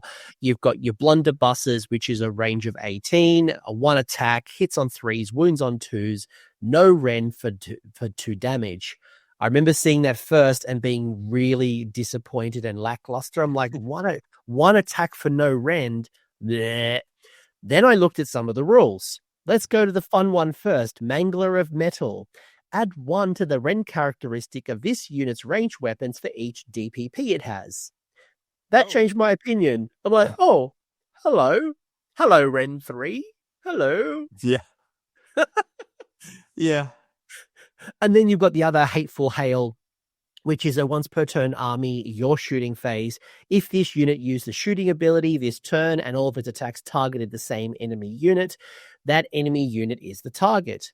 Roll a dice and add the number of enemy models in the target unit slain by the attacks made by this unit this turn. If the result is 6+, the target has strike last for the rest of the turn. A bit of suppressing fire. Love that. Yep. And I'm not going to talk about the weapon profile, the melee. It's a weapon, but it's like it doesn't. Okay. If it's in combat, then it's not good. So thoughts on the blunderbuss? Yeah, I think really important. These guys come by 5 models, so 10 in a reinforced unit. So you won't have a 20, which I really love, to be honest. So it will be 11. Most of the time, it will be reinforced. So it will be 11 shots, 3 stews, rain 3, damage 2, which is quite good, to be honest. I really like it. I really like also that, as we are going to see just after, both shooting units have their use, and the strike last is really good. If you really power that unit, you will probably have the strike last, because 11 shot on 3s and 2s rain 3, damage 2 will do damage. So really like those. I can see people playing those. 18-inch range is amazing in the current standards. So all good. Just if they are in combat, they are dead. It's 1 health each, 4 up. So you have a unit of 10 wounds on the 4 up. They are just dead. So you have to play carefully around those. Yeah, and maybe this is where the spell that creates obscuring can help protect you against some of those shooting armies, because they are currently, so I'm looking at the points right now. 5 of them is 110 points. A reinforced is 220. That's 10 wounds. Yeah, that's not a lot of health and can die very easily. So you have to protect them, 1 from screens, 2 from other ranged attacks. Now, this season right now, not as much, but also it's probably why you don't want to go all in on one particular style, because you will be in danger in certain matchups. I like this. I think it's very cool. I think, to your point, though, there's a point of over-reinforcing, and then are you better off with a war machine? So just hold the thought. hold the thought. And I'm not trying to convince you to go to war machines, but you've got lots of different options depending on your style that, again, obviously plays really well into the DPP. The alternate build is the Flame Hurlers. Now, it's a shorter range. The other one was range 18. This is a range 12. 3 attacks, hits on 2s, wounds on 4s, no Ren for 1 damage. Same rule as what we just spoke about, which is the Mangler of Metal, where you add extra Ren depending on the DPP. But it has a different other rule called Scorched Remains, where once per turn, army, your shooting phase, if this unit shoots and it's on the same blah, blah, blah, blah, blah, roll a dice on a 3-up, subtract the amount of... on a 3+, subtract an amount equal to the roll from the target's control score until the start of your next turn. By the way, the conditions were the same, which is why I said blah, blah, blah. Shoot the same unit. It's all targeting the same unit, although this is specific to infantry, as you can see on the page. So you got to target an infantry unit to remove control score. Thoughts? And then second thoughts is, if you only had 1 unit of shooters, are you taking Flame Hurlers or Blunderbusses? I like that unit. I think having more dice rolls is always better, because it smooths out the curve. It really depends on the meta and on the build, because strike class is really, really, really good. This unit is also quite good in covering fire, because you're hitting on 2s, so you'll be 3s and 4s and still probably run 3. So covering fire with that unit is really, really scary. While with the other units, you'll be hitting on 4s, then 2s. So it's really swingy with the other units. With that unit is way more smooth. And in covering fire, you're way more likely to have everybody in range 12. So I like both, to be honest. And I think you'll have to play them on the table to find out which one you prefer. Maybe the first one are easier to play with, and also the strike class is really, really amazing. So maybe the first one are a bit better, but it's still, both are good, I think. Yeah, both are good. I personally prefer the Blunderbusses. I like the extended range of 18. I like the strike last. But to your point, if you're using cover fire, and you will be doing more damage with the Flame Hurlers with 3 attacks than I will be with the Blunderbusses with 1 attack. The challenge is that being short range, and if there is a lot of shooting in the meta, I worry about these guys dying before getting those first shots off. Yeah. So that's my concern with the Flamers, but they're both good units. I think I just prefer the 18. Yeah. That's personal preference. Personal preference. I don't think that either are bad or good. It's just that. I mean, Ren 3 on a profile will make everything good, probably. But you make a really good argument with the cover fire being 3 attacks, getting it to 3s. 3s and 4s isn't too bad. Yeah. And also it's lots of dice, so less likely to be left out with those 10 roll dice and you suddenly just roll 2 4-ups. Yeah. I don't disagree with you. I don't think, and this is the cool thing, is that I don't think there's a clear cut yes or no. Like, there's both good options. Speaking of both good options, then you have the melee builds. So we have 2 versions of the Infernal cohort, one being spears, one being swords. There's a bit of similarity between the two, but they're not the same. They're similar, but different. Especially when you look at the abilities. That's probably where the weapon abilities start to come to life. So your spears, to the surprise of nobody, are really strong into cav, giving anti-cav being +1 rend and anti-charge +1 rend. So if you're going to be protecting those shooting units, those infernal razors, they get charged, boom, rend 1 for being charged. If cavalry charge you, boom, rend 2. You have a ability called the Sacred Gongs, where you have a token, which is the Gong Carrier. It's a Hobgrot running around, I think it is, or maybe not. I can't remember what it is, but there's a gong. Either way, there's a gong happening, and basically you get an extra rally roll. So if you go into the sub-faction of getting 3 extra rally dice, if you have 3 DPP, you're now getting 4. Just once. Yeah, just once, but like you're getting more rally for your buck. Conquered lands, your hero phase. If this unit's contesting an objective you control, pick a friendly non-Hobgrot Helsmiths unit. Helsmiths unit wholly within 12. Roll the dice on a 3-up, give the target 1 DPP. Note, you cannot make more than 1 roll for each objective in each turn, regardless of how many friendly units have this ability contesting that objective. Then, with Demonic Resilience, depending on the DPP, similar to what we just saw with Aurektar, you've got the Bull Taurus, you've got the 6/5/4 against Manifestation Spells and Prayers, otherwise 5. So this can be quite a tanky 3-up save. Could be on a 5-up ward. Playing around with some DPP, extra rally. Any thoughts so far? I mean, I like it. It's a really good unit. Rend 2 on charging cavalry is amazing, and what's likely to impact you the most early in the game, it's cavalry. So it's really, really good. The wall of 5 is amazing on them because you're already on a save of 3.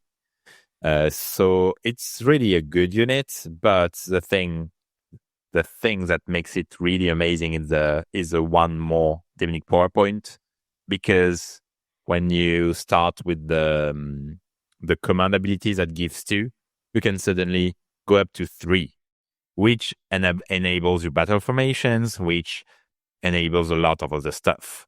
So that unit, you will see 1 in every build. Build. Just a minor clarification that you probably don't even know. The unit size is 10. Yeah. So you get 10 health for 110 points for the spears. That's a pretty tanky with a 5-up ward, 3-up save, extra rally benefits. That's solid, very generous. Yeah, and the ability makes it like you want 1 unit for sure. Yeah, conquered lands definitely means I want to have 1. Like, no ifs, no buts. Yep. The alternative build is your Hashut blades.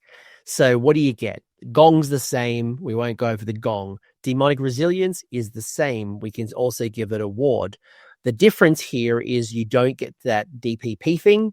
What you do get is the Disciplined March, where when making a run roll for this unit, if you roll a 1, 2, or 3, you get to use the value of 4.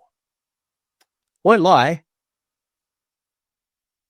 Outside of like getting that Ward Death spot to like try to get the crit mortals and all the extra shenanigans, I think it's spears every day of the week for me. For me. Oh yeah, it's spears. Even the abilities are anti-infantry, which is good. But when you take a look at the other ones, you're really likely to receive a charge anyway. So you already have +1 rend on the spears, and if it's cavalry, you'll be rend 2. I would have really liked those if it was a redeploy roll, not the run rolls, because it doesn't all run with a keyword thing, right? If it was a rolls from a run ability, then we could start talking. But it's just running farther it's fine, but you do not have run and charge anywhere in the book, and you probably just want to protect things with those guys.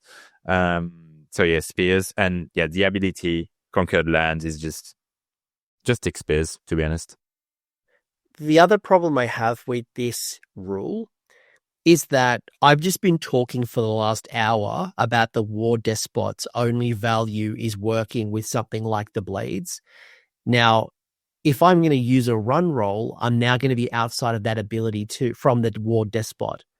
So for me, I don't even really see the value of that run roll other than late game trying to go for an objective. Like, to me, this is not a valuable ability versus literally what we just had on the spears, which is just so valuable. Yep. Exactly. So like, it's chalk and cheese. Like, and the points difference is 10 points. This is 100 points for 10. That was 110 points for 10. I'm going the spears every day of the week, to your point. The anti-charge, anti-cav, way more valuable. You would need them to be, I think, 90. 90, you would think about it. Even then, I like the spears. The spears are just too good. Oh yeah. And when I say good, it's not that they're powerful. It's just how my army is likely going to unfold on the table is what I really need from them. Yep. All right, cohort, good job. Now, I'm really curious about your thoughts on this one because I like it. I won't lie. I like it. So the Hobgrots do not play with your DPP. Remember, everything we've talked about is like non-Hobgrot. So sorry, we're a little racist. Hobgrots, you're not in the DPP party. But what you're getting here, let me just check how many points they are. They're 70 points for 10. And they are on 25 mil bases versus everything else, which is on 38.5. So this is smaller base, but you're getting this deployment phase disposable lackeys where the unit can immediately use a normal move as if it was your movement phase. So you get a free 5-inch move in deployment before we start our rounds. 70 points. Great for pushing out screens and teleports and aggressive people who want to like come from the sky or teleport or do some shenanigans in my face. Not bad to get a jump start on objectives. Is it worth 70 points, and is it worth taking it over like because all of these points are coming away from my other units? What are your thoughts on Hobgrots? I mean, you could have stopped at 70 points. I don't need to see anything else. 10 more those 70 points. That's just good. This is good. 70 points unit is amazing in a book. It's 10 control score, 11 even with the standard bearers. It's just it does even a save of 5. It could have 6, to be honest. I don't really mind, but it has a shield, so that's why it has 5.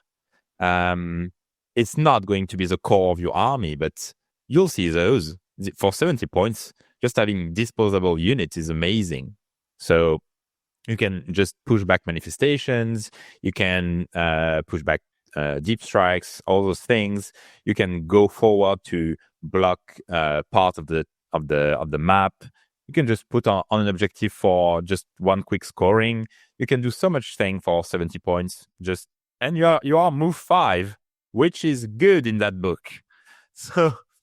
And the ability is amazing, to be honest, for 70 points. So, very good. I just don't really like the models. That's it. I just want to play more dwarves. Very true.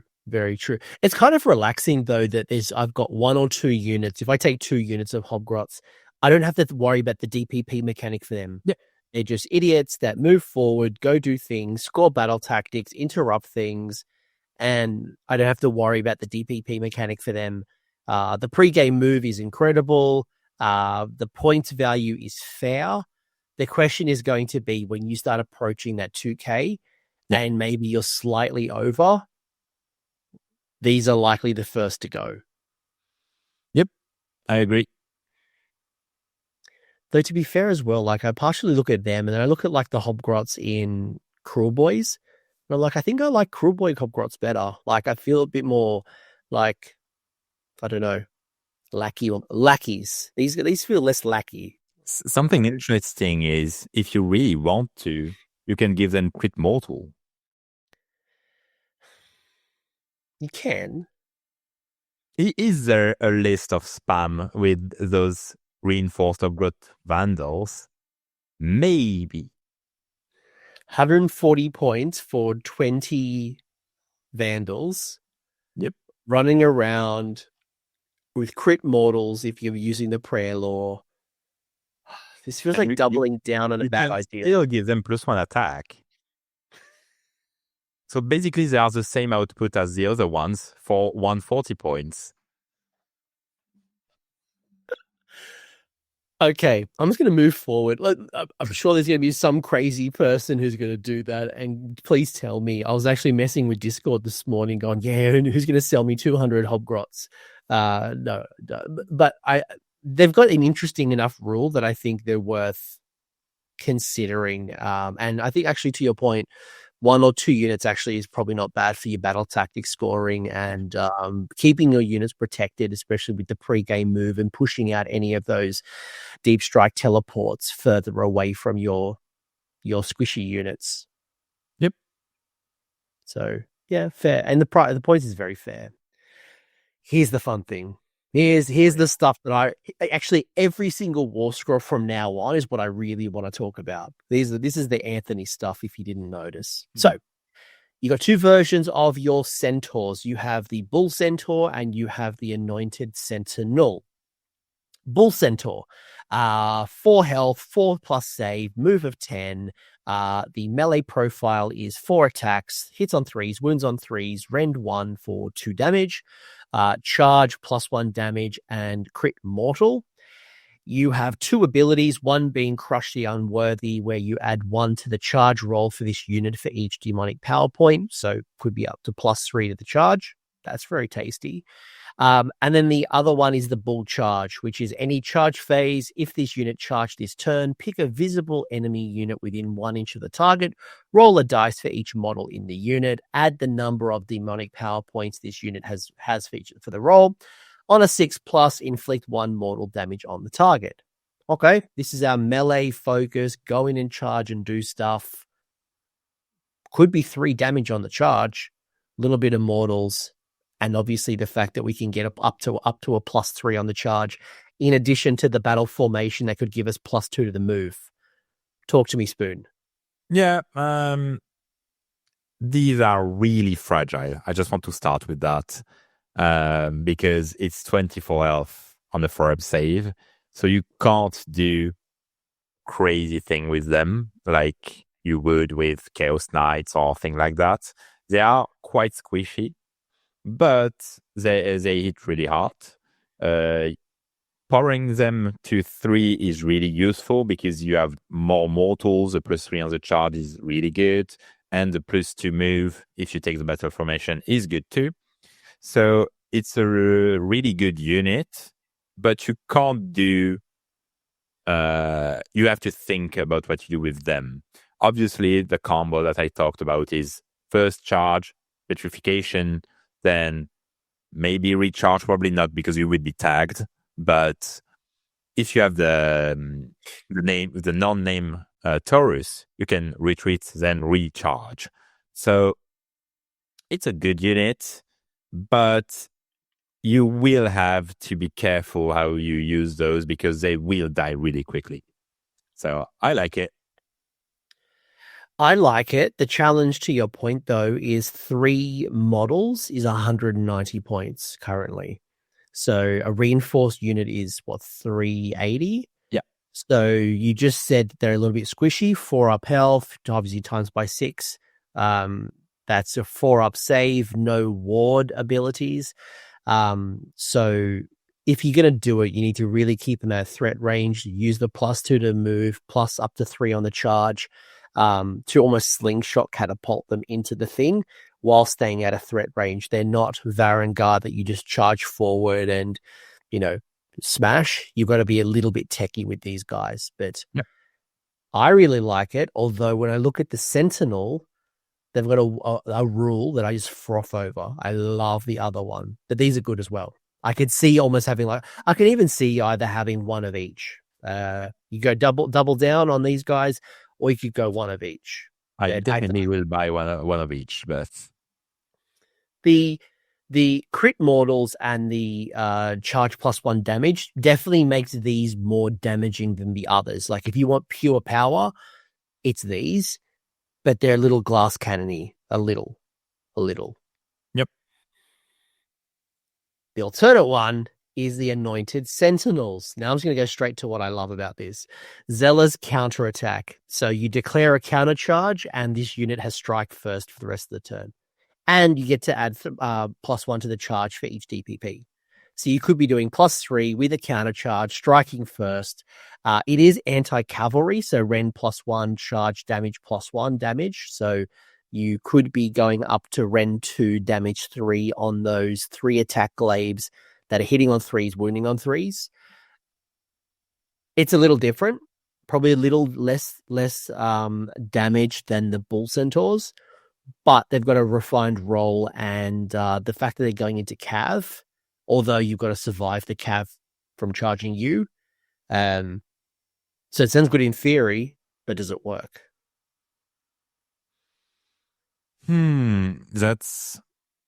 I think it'll be hard to set up because most players know how to tag units. What is interesting is it's only if you only have to declare the counter charge. You don't really have to make the charge to have strike first. Which is a bit weird, but I don't think it matters because if you don't make the charge, the strike first phase just goes off and then you're gone. So I don't think it matters, but it's interesting. If you want to make the counter charge, most of the time you will have to have them powered up a bit to just have that +3 if possible to charge rules. The thing that is a bit worrying is that I think those are quite big bases. So in order to prevent the opponent to tag them, but to still have a counter charge, it'll be challenging, I think. And I'm wondering, actually, if those are not better by 3. Because by 3, you're a bit less threatening. So the opponent won't probably try as much to tag those. You will have a bit more freedom. So maybe there is a play with units of 3 Sentinels that is easier to set up on the table and to just work around, maybe. Yeah, I like your thinking, and I went through this thought process as well, because you're right. It makes them less threatening. You might have 2 units of 3 on a flank, or you gives you more chance to countercharge. By the way, to clarify a point that you just made, they are on 75 by 42 mil bases. Is that Varangard size? Yeah, is that Gorgrunner Varangard size? Gorgrunner is bigger, so Varangard, I think. Yeah, okay, right. Obviously, I'm not going to pause the video to go look up the base size right now. But to your point, 75 by 42 is a fairly generous size. So it is easy to get tagged. The only consideration, I agree with you in what you're saying about like maybe doing units of 3. The challenge then is getting to tap into the DPP, because how likely are you going to put up to 3 DPPs onto a unit of 3 Sentinels? When it's a 6, it obviously makes sense. Unit of 3, question mark. Or do you just go like you spread your DPP out, I've got a couple of units of Sentinels. Maybe they've got 1 or 2 each, and the +2 on the counter charge might be enough. I think as this is the only bonus you get with DPP, because you're not getting the move because it's in the opponent phase, basically. And you're not getting a mortal on the charge like the bull centers. I think you might even not pour them at all and just have them defend some. It's just going to be annoying for the opponent to position, probably. And I'm not sure. It will really depend on the game you're playing, but they might just be units of 3 that defend some spot of the table, because what people don't understand at first when they play is you don't have to use an ability for it to be effective on the table. Just having that ability forces your opponent to respect that. It's why for instance, the Strike First from Be'lakor is so strong. It's a 4-up, but you have to play against it like if it's always on, right? So just having those threatening can be enough. So you have to play with that. And it's a more advanced play style, I think. But to be seen and tested, I think at first you won't see a lot because it's really more complex to do. But there is some play here. There is a lot of dependencies. You need to not get charged yourself, spend 2 command points to do the counter charge, where you might be spending 1 in the hero phase for your DPPs. Now we've only got 1 command point left between the 3. Like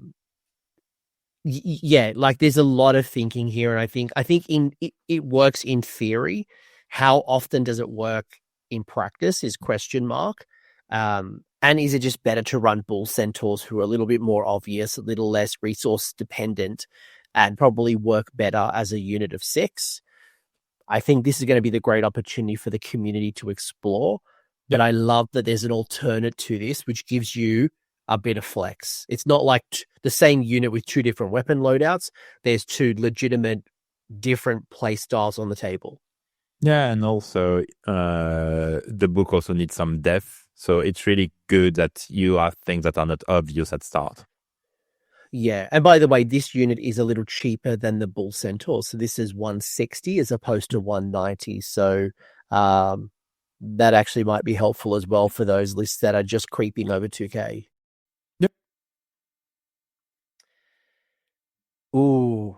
My boys. 4 units to go. This is your one. I clearly showed my hand. I'm more of a pew pew. No, I was talking about the Dominators as a whole. Oh yeah. So good. So good. I was joking with Discord this morning. They're like, I said, I'm going to give you a leak. I said, there's a battle formation like Power Rangers where if you have 5 Dominators, they can join up to be like a Mega Dominator. But you know what? In AoS and in Chaos Dwarves, like, you know what? Probably not a bad idea. So there's 2 options of this same thing. So much like Thankwall, you either can have melee Thankwall or shooty Thankwall. This is the same deal. So we've got Dominator Engine with the Bane Maces. This is our melee friend.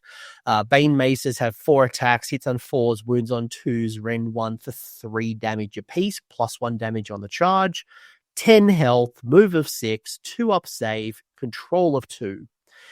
Couple of cool rules. One being demonic strength, where for each DPP it has, you get plus 1 move and plus 1 attack. Plus 3 DP is plus 3 attacks. Plus that would make it a move of 9. And then you've got your Engine of Domination once per turn in any combat phase. If this unit's in combat with any heroes, it can use 2 fight abilities this phase. After the first fight is used, however, the unit will have Strike Last, and the second attacks can only happen if it's still in combat with any enemy heroes. I mean, this is one RoR squad where all the power lies in the DPP. So you will need to pour it because there is a huge difference between an unpowered one and a powered one. It's actually pretty much double the efficiency, which is crazy. Imagine seven attacks.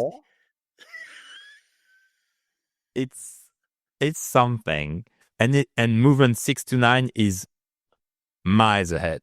It's just really, it's a different unit.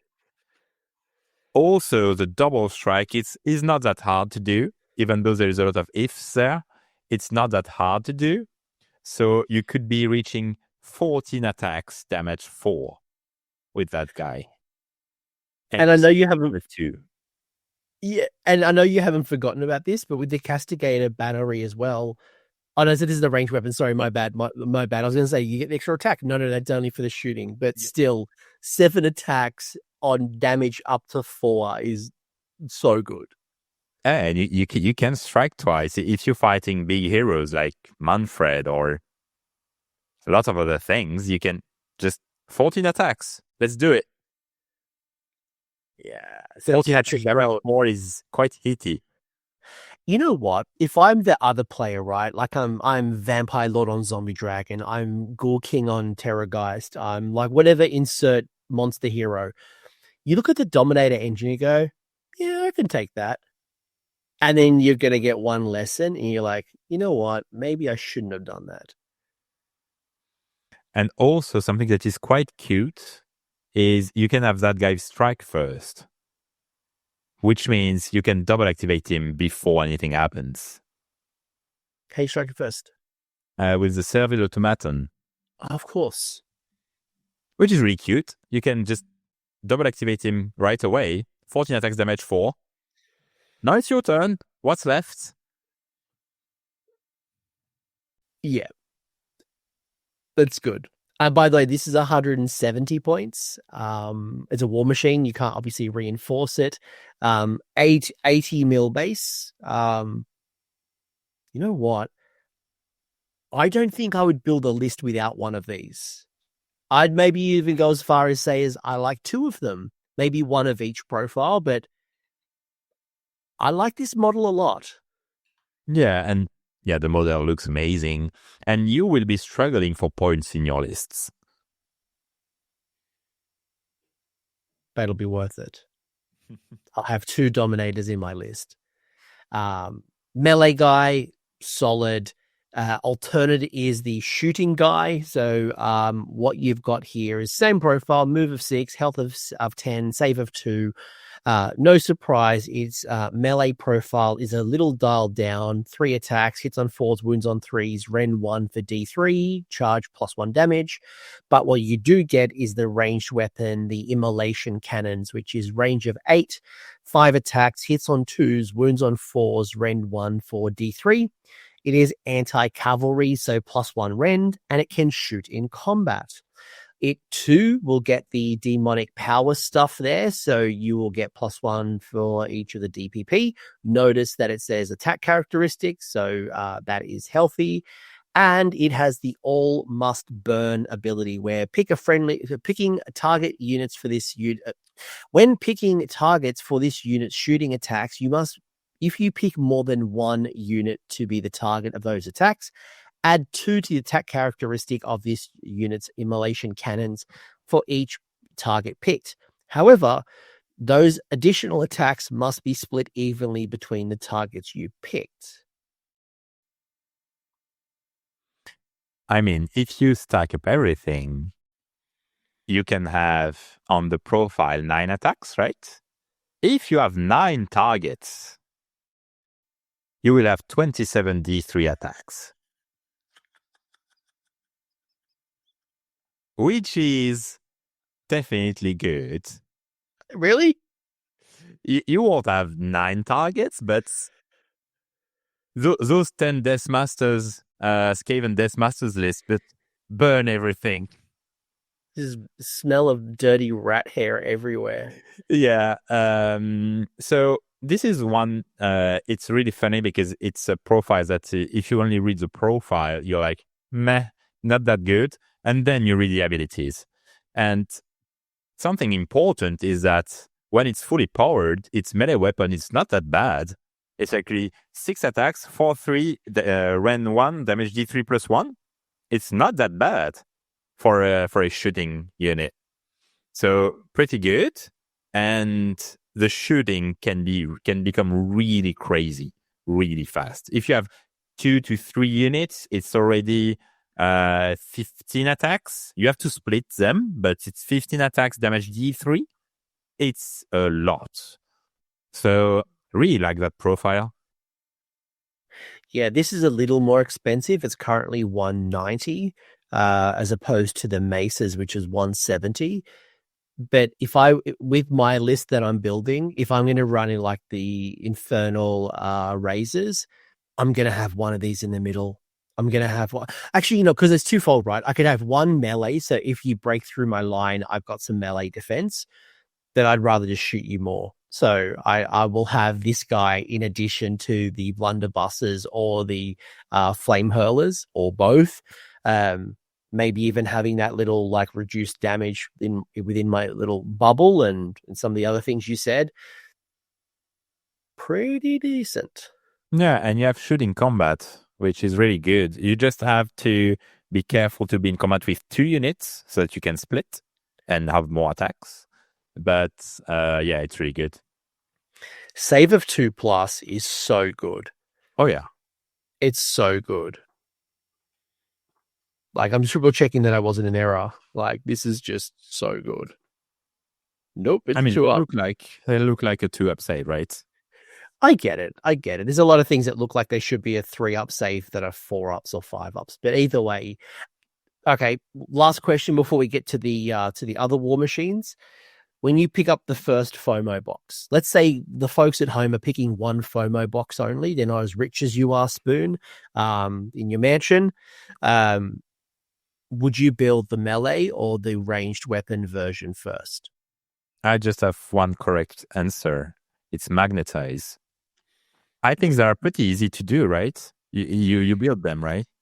Yeah. It's actually, so the way it works is this arm, it's actually quite easy. There's a little ball socket here where the arms connect. So if actually, yes, the answer is you could easily magnetize it. The head is not anything special between melee or ranged, nor is the little gut plate here. There's 2 options.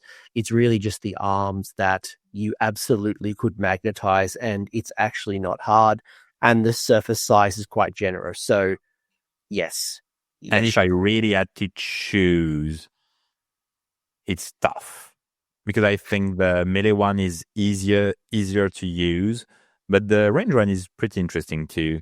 I mean, build whichever fits your style the better, I think. But yeah, magnetize. Magnetize is always a good answer. My answer is like the old El Paso taco girl, which is from Australia, by the way, that says, why not both? Yep. Second last war scroll, we have the Tormentor Bombard. Oh my god, this rule, oh my god. So, Tormentor, by the way, this is one of those units in the Regiment of Renown, so we'll start to unpack why that is bloody amazing. So you've got the Tormentor Bombard, you've obviously got a ranged weapon here, the Torrent of Ruinous Energy, it's ranged 30. Crazy good. 4 attacks, hits on 3s, wins on 3s, rend 1 for D3 damage. It has 8 health and a save of 3+. That ability will give you anti-cavalry, anti-infantry for +1 rend. But why you're taking it is 2 rules. The first one, which is fun, but not as good as the second rule. You have to add 1 to the hit rolls for the unit's shooting attacks that target an enemy unit with 5 or more models that is more than 12 inches. So now those 4 attacks are hitting on 2s without an all-out attack. Yep. So good. The second rule, and why you take this war scroll, is Ruinous Bombardment once per turn, your shooting phase. If this unit used a shoot ability this turn, all of its attacks target the same unit. That enemy unit is the target. Then you get to pick a number of enemy units within 6 inches of the target unit equal to the number of demonic power points this unit has to be additional targets. Roll a dice for each of the targets. On a 3-up, that unit cannot use commands until the start of your next turn. What? Yep. What? And it's not the rest of the turn. It's until the start of your next turn. And if it's not powered at all, it's already on the target. You can just spend 3 and have 4 enemy units that can't spend CP. Well, you have to roll the 3 up, but yeah, it's amazing. This unit, turn 1, gets my DPPs. Like, just straight up. Like, turn 1, range of 30, I'm targeting a bunch of things. You're getting my DPP because you're going to be pew-pewing. Yeah, and the range 30 is really good. The enemy will have to play with obscuring really good. And even though within 6 is pretty large, and they don't have to be visible. So if there is one thing that Tormentor Bombard can strike on, everything that is within 6 is potentially no CP. Amazing.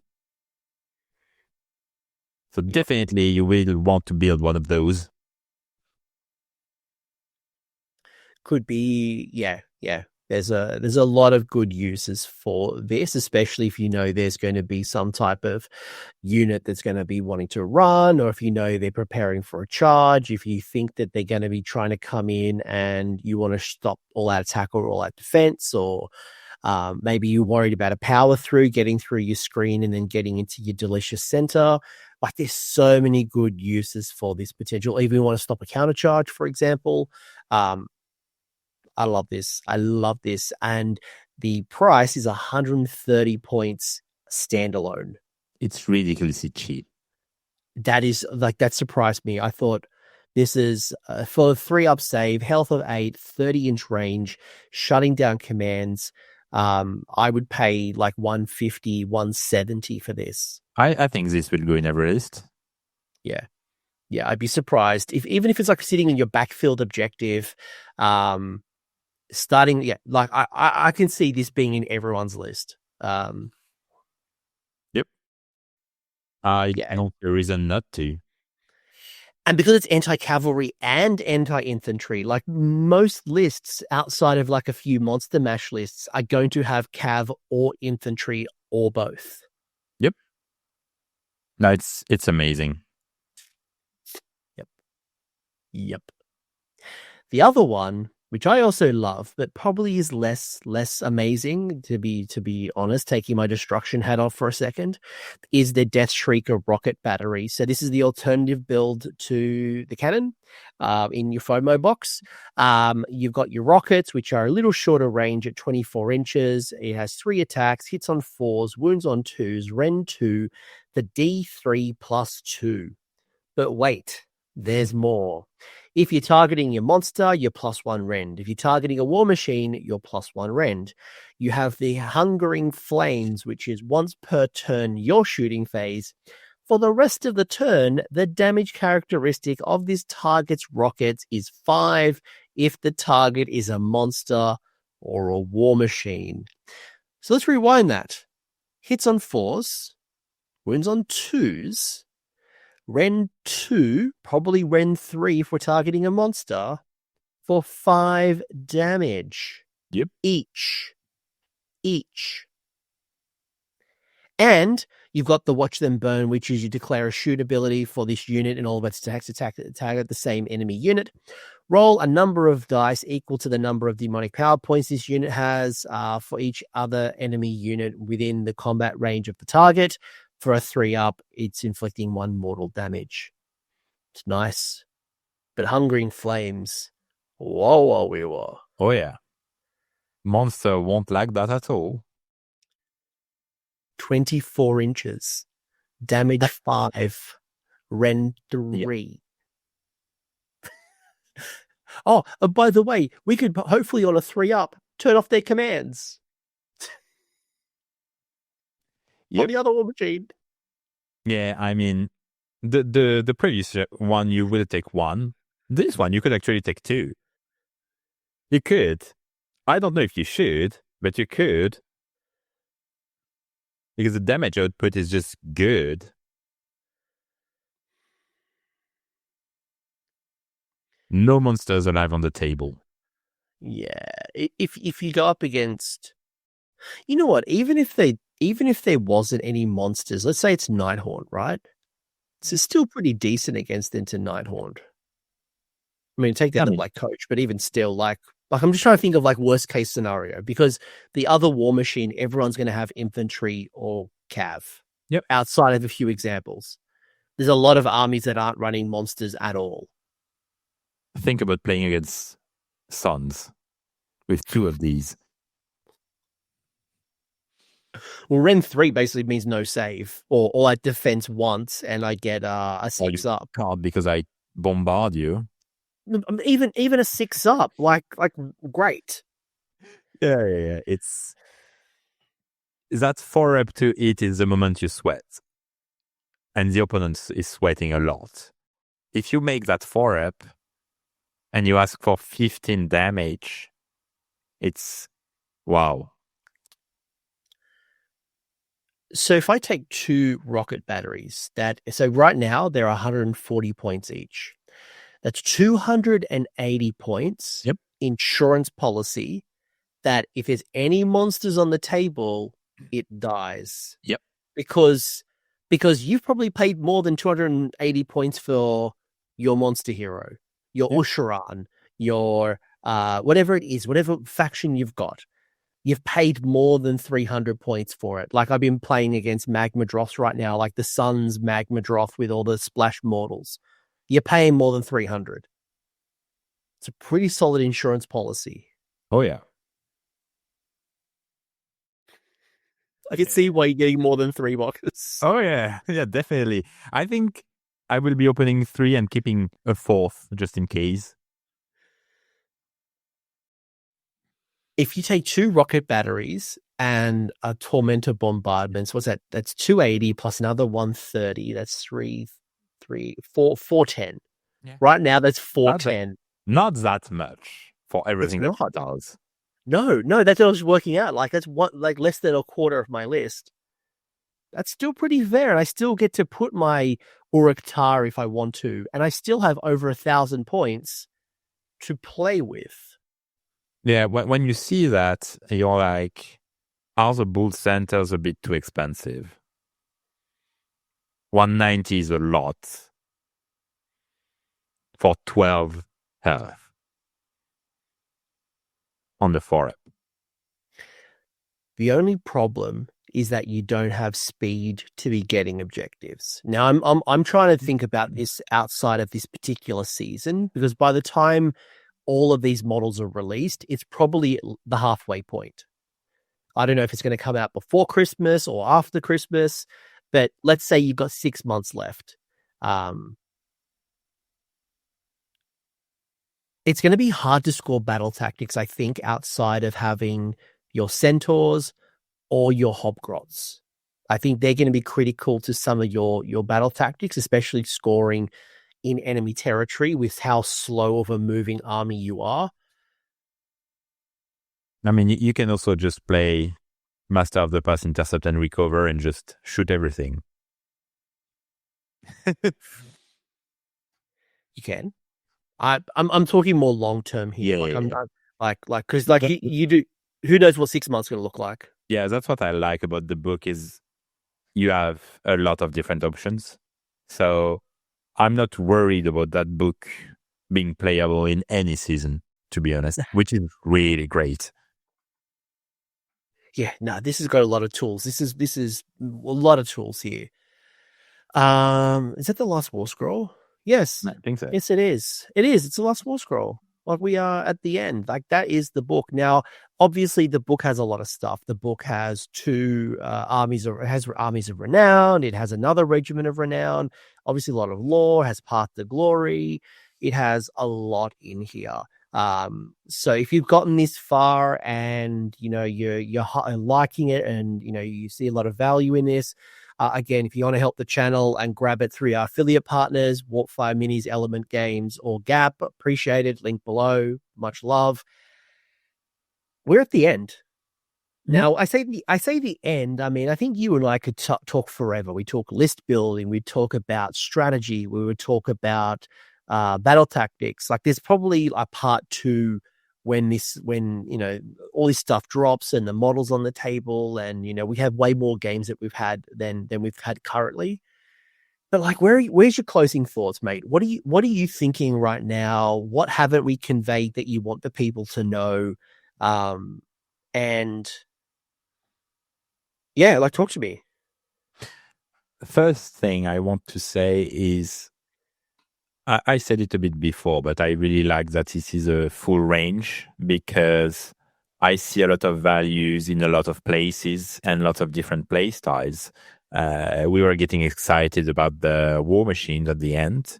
I think it's one of the simplest gameplay you can have, like just having a castle with shooting, which is really good that you can do that, but you also can do a lot more with the book. Most of the time I like control-ish armies. So this one is, it depends, but it kind of is, because you still have to play 5 turns most of the time. It's not the best army to Alpha Strike, so I don't think people that want to do this will go to this army, which I like. I also don't think, as we said before, that it will be top of the meta, which is good, because you won't see them everywhere, because I hate mirror matchups. I don't think anybody likes it. So I always struggle to play an army that is top of the meta at the moment, just because of the mirror matchups. Because obviously, as a lot of competitive player, I go to events to win it, or to do good.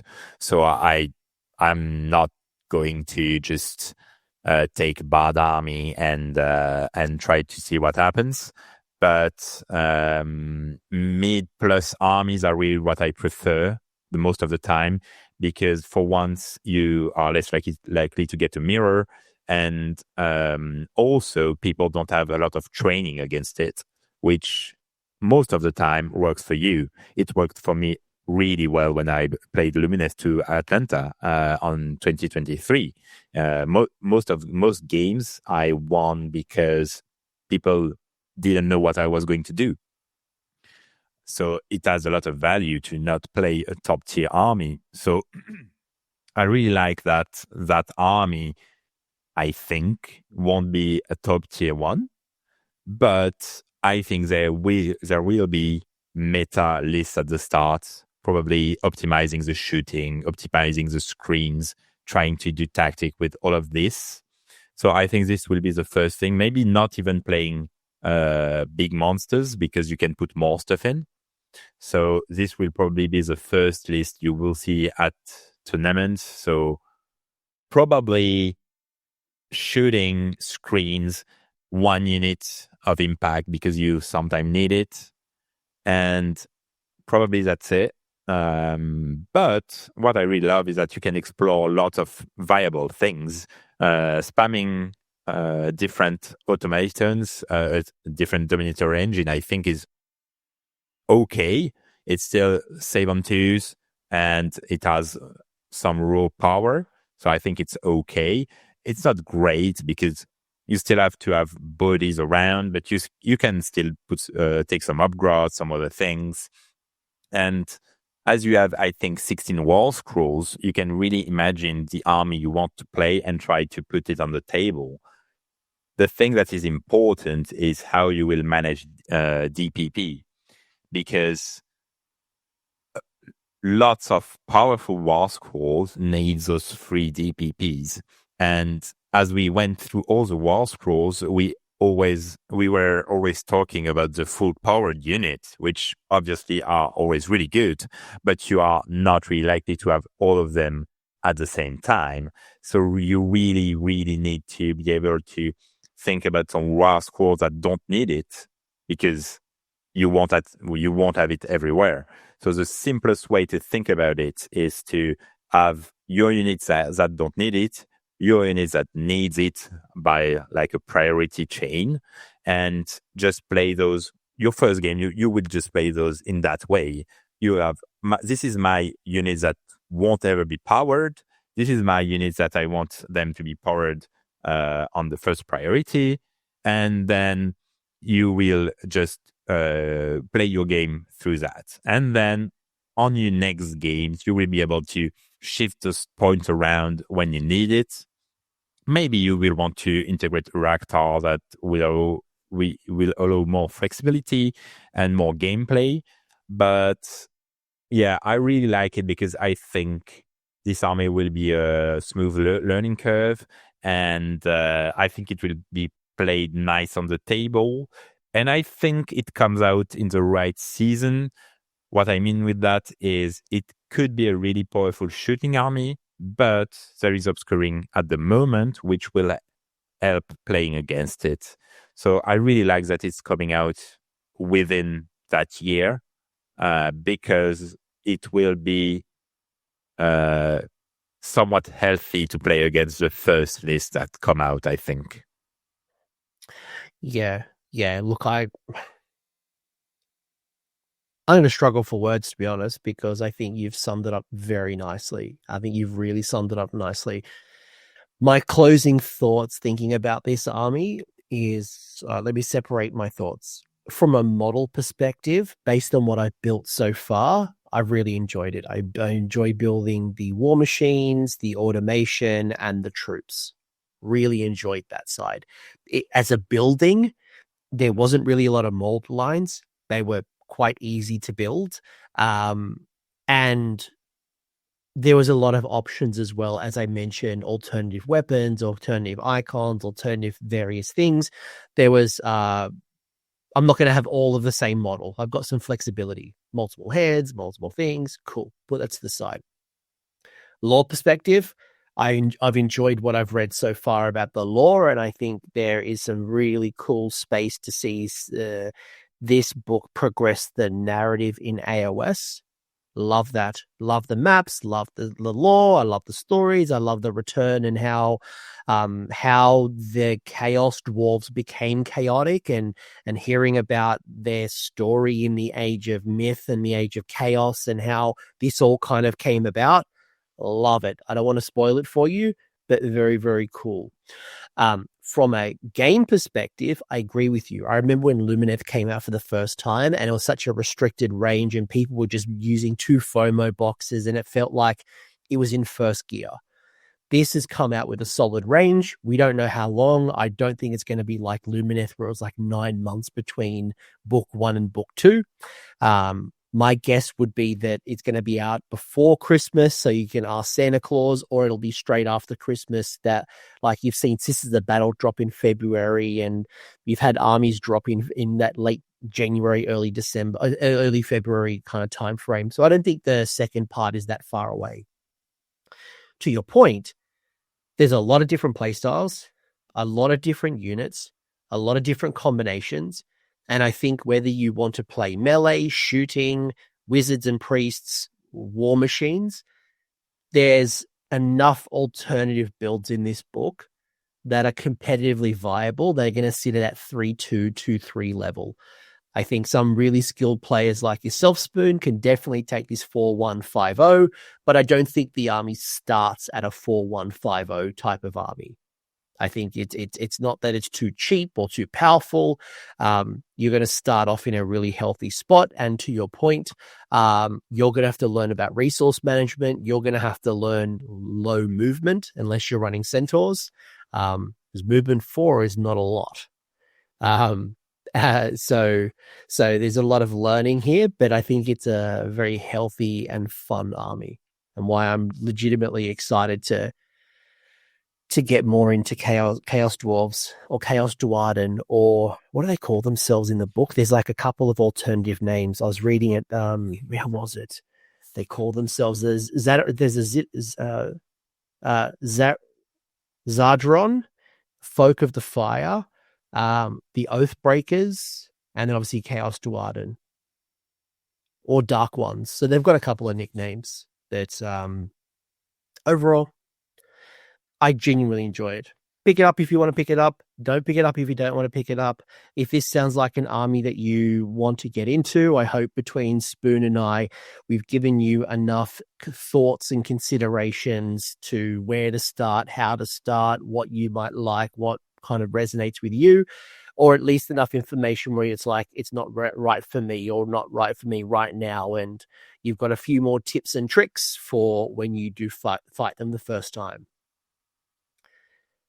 If you want to say any shout outs or anything, Spoon, you will stream on Twitch occasionally, and you do have Age of Spoon. If people want to learn more about you, other than getting their butt whooped at you when you're as my opponent, where can they learn more about you? So I'm mostly available on Twitch, and my channel is Nicolas_Tassone, which is my name. Other than that, I post occasionally on Blue Sky, which is fun. And that's pretty much it for my socials. I also like to go to international events, mostly in Europe because it's closer. I will be this year in Atlanta in start of November. I don't know if you'll be there, but if so, not this year. Really? Well, fun story. I both have a golden ticket and an invitation to commentate. So who knows? Maybe so you'll probably be there. Or maybe I'll do both, mate. Maybe I'll actually play all of my games on stream and I'll commentate all 5 games at the same time. I'll just do both. Do both. Yeah, for sure. So we'll see I'll probably see you there. I'll probably see you there. Atlanta, with pleasure. And I guess that's pretty much it. Thanks a lot for the invite. Always love to talk with you and your community. I think it's going to be an amazing year for AoS. There's Helsmiths, there's all the rest that is coming. So pretty hopeful and really like that new season. So let's go. Awesome. And I hope, by the way, my Warcom article is live. Otherwise, it looks like I'm a complete liar. And they're like, what are you even talking about? And hopefully I haven't made any dumb mistakes on Warcom. Like the rule of just everybody gets desolation tokens. No, they don't.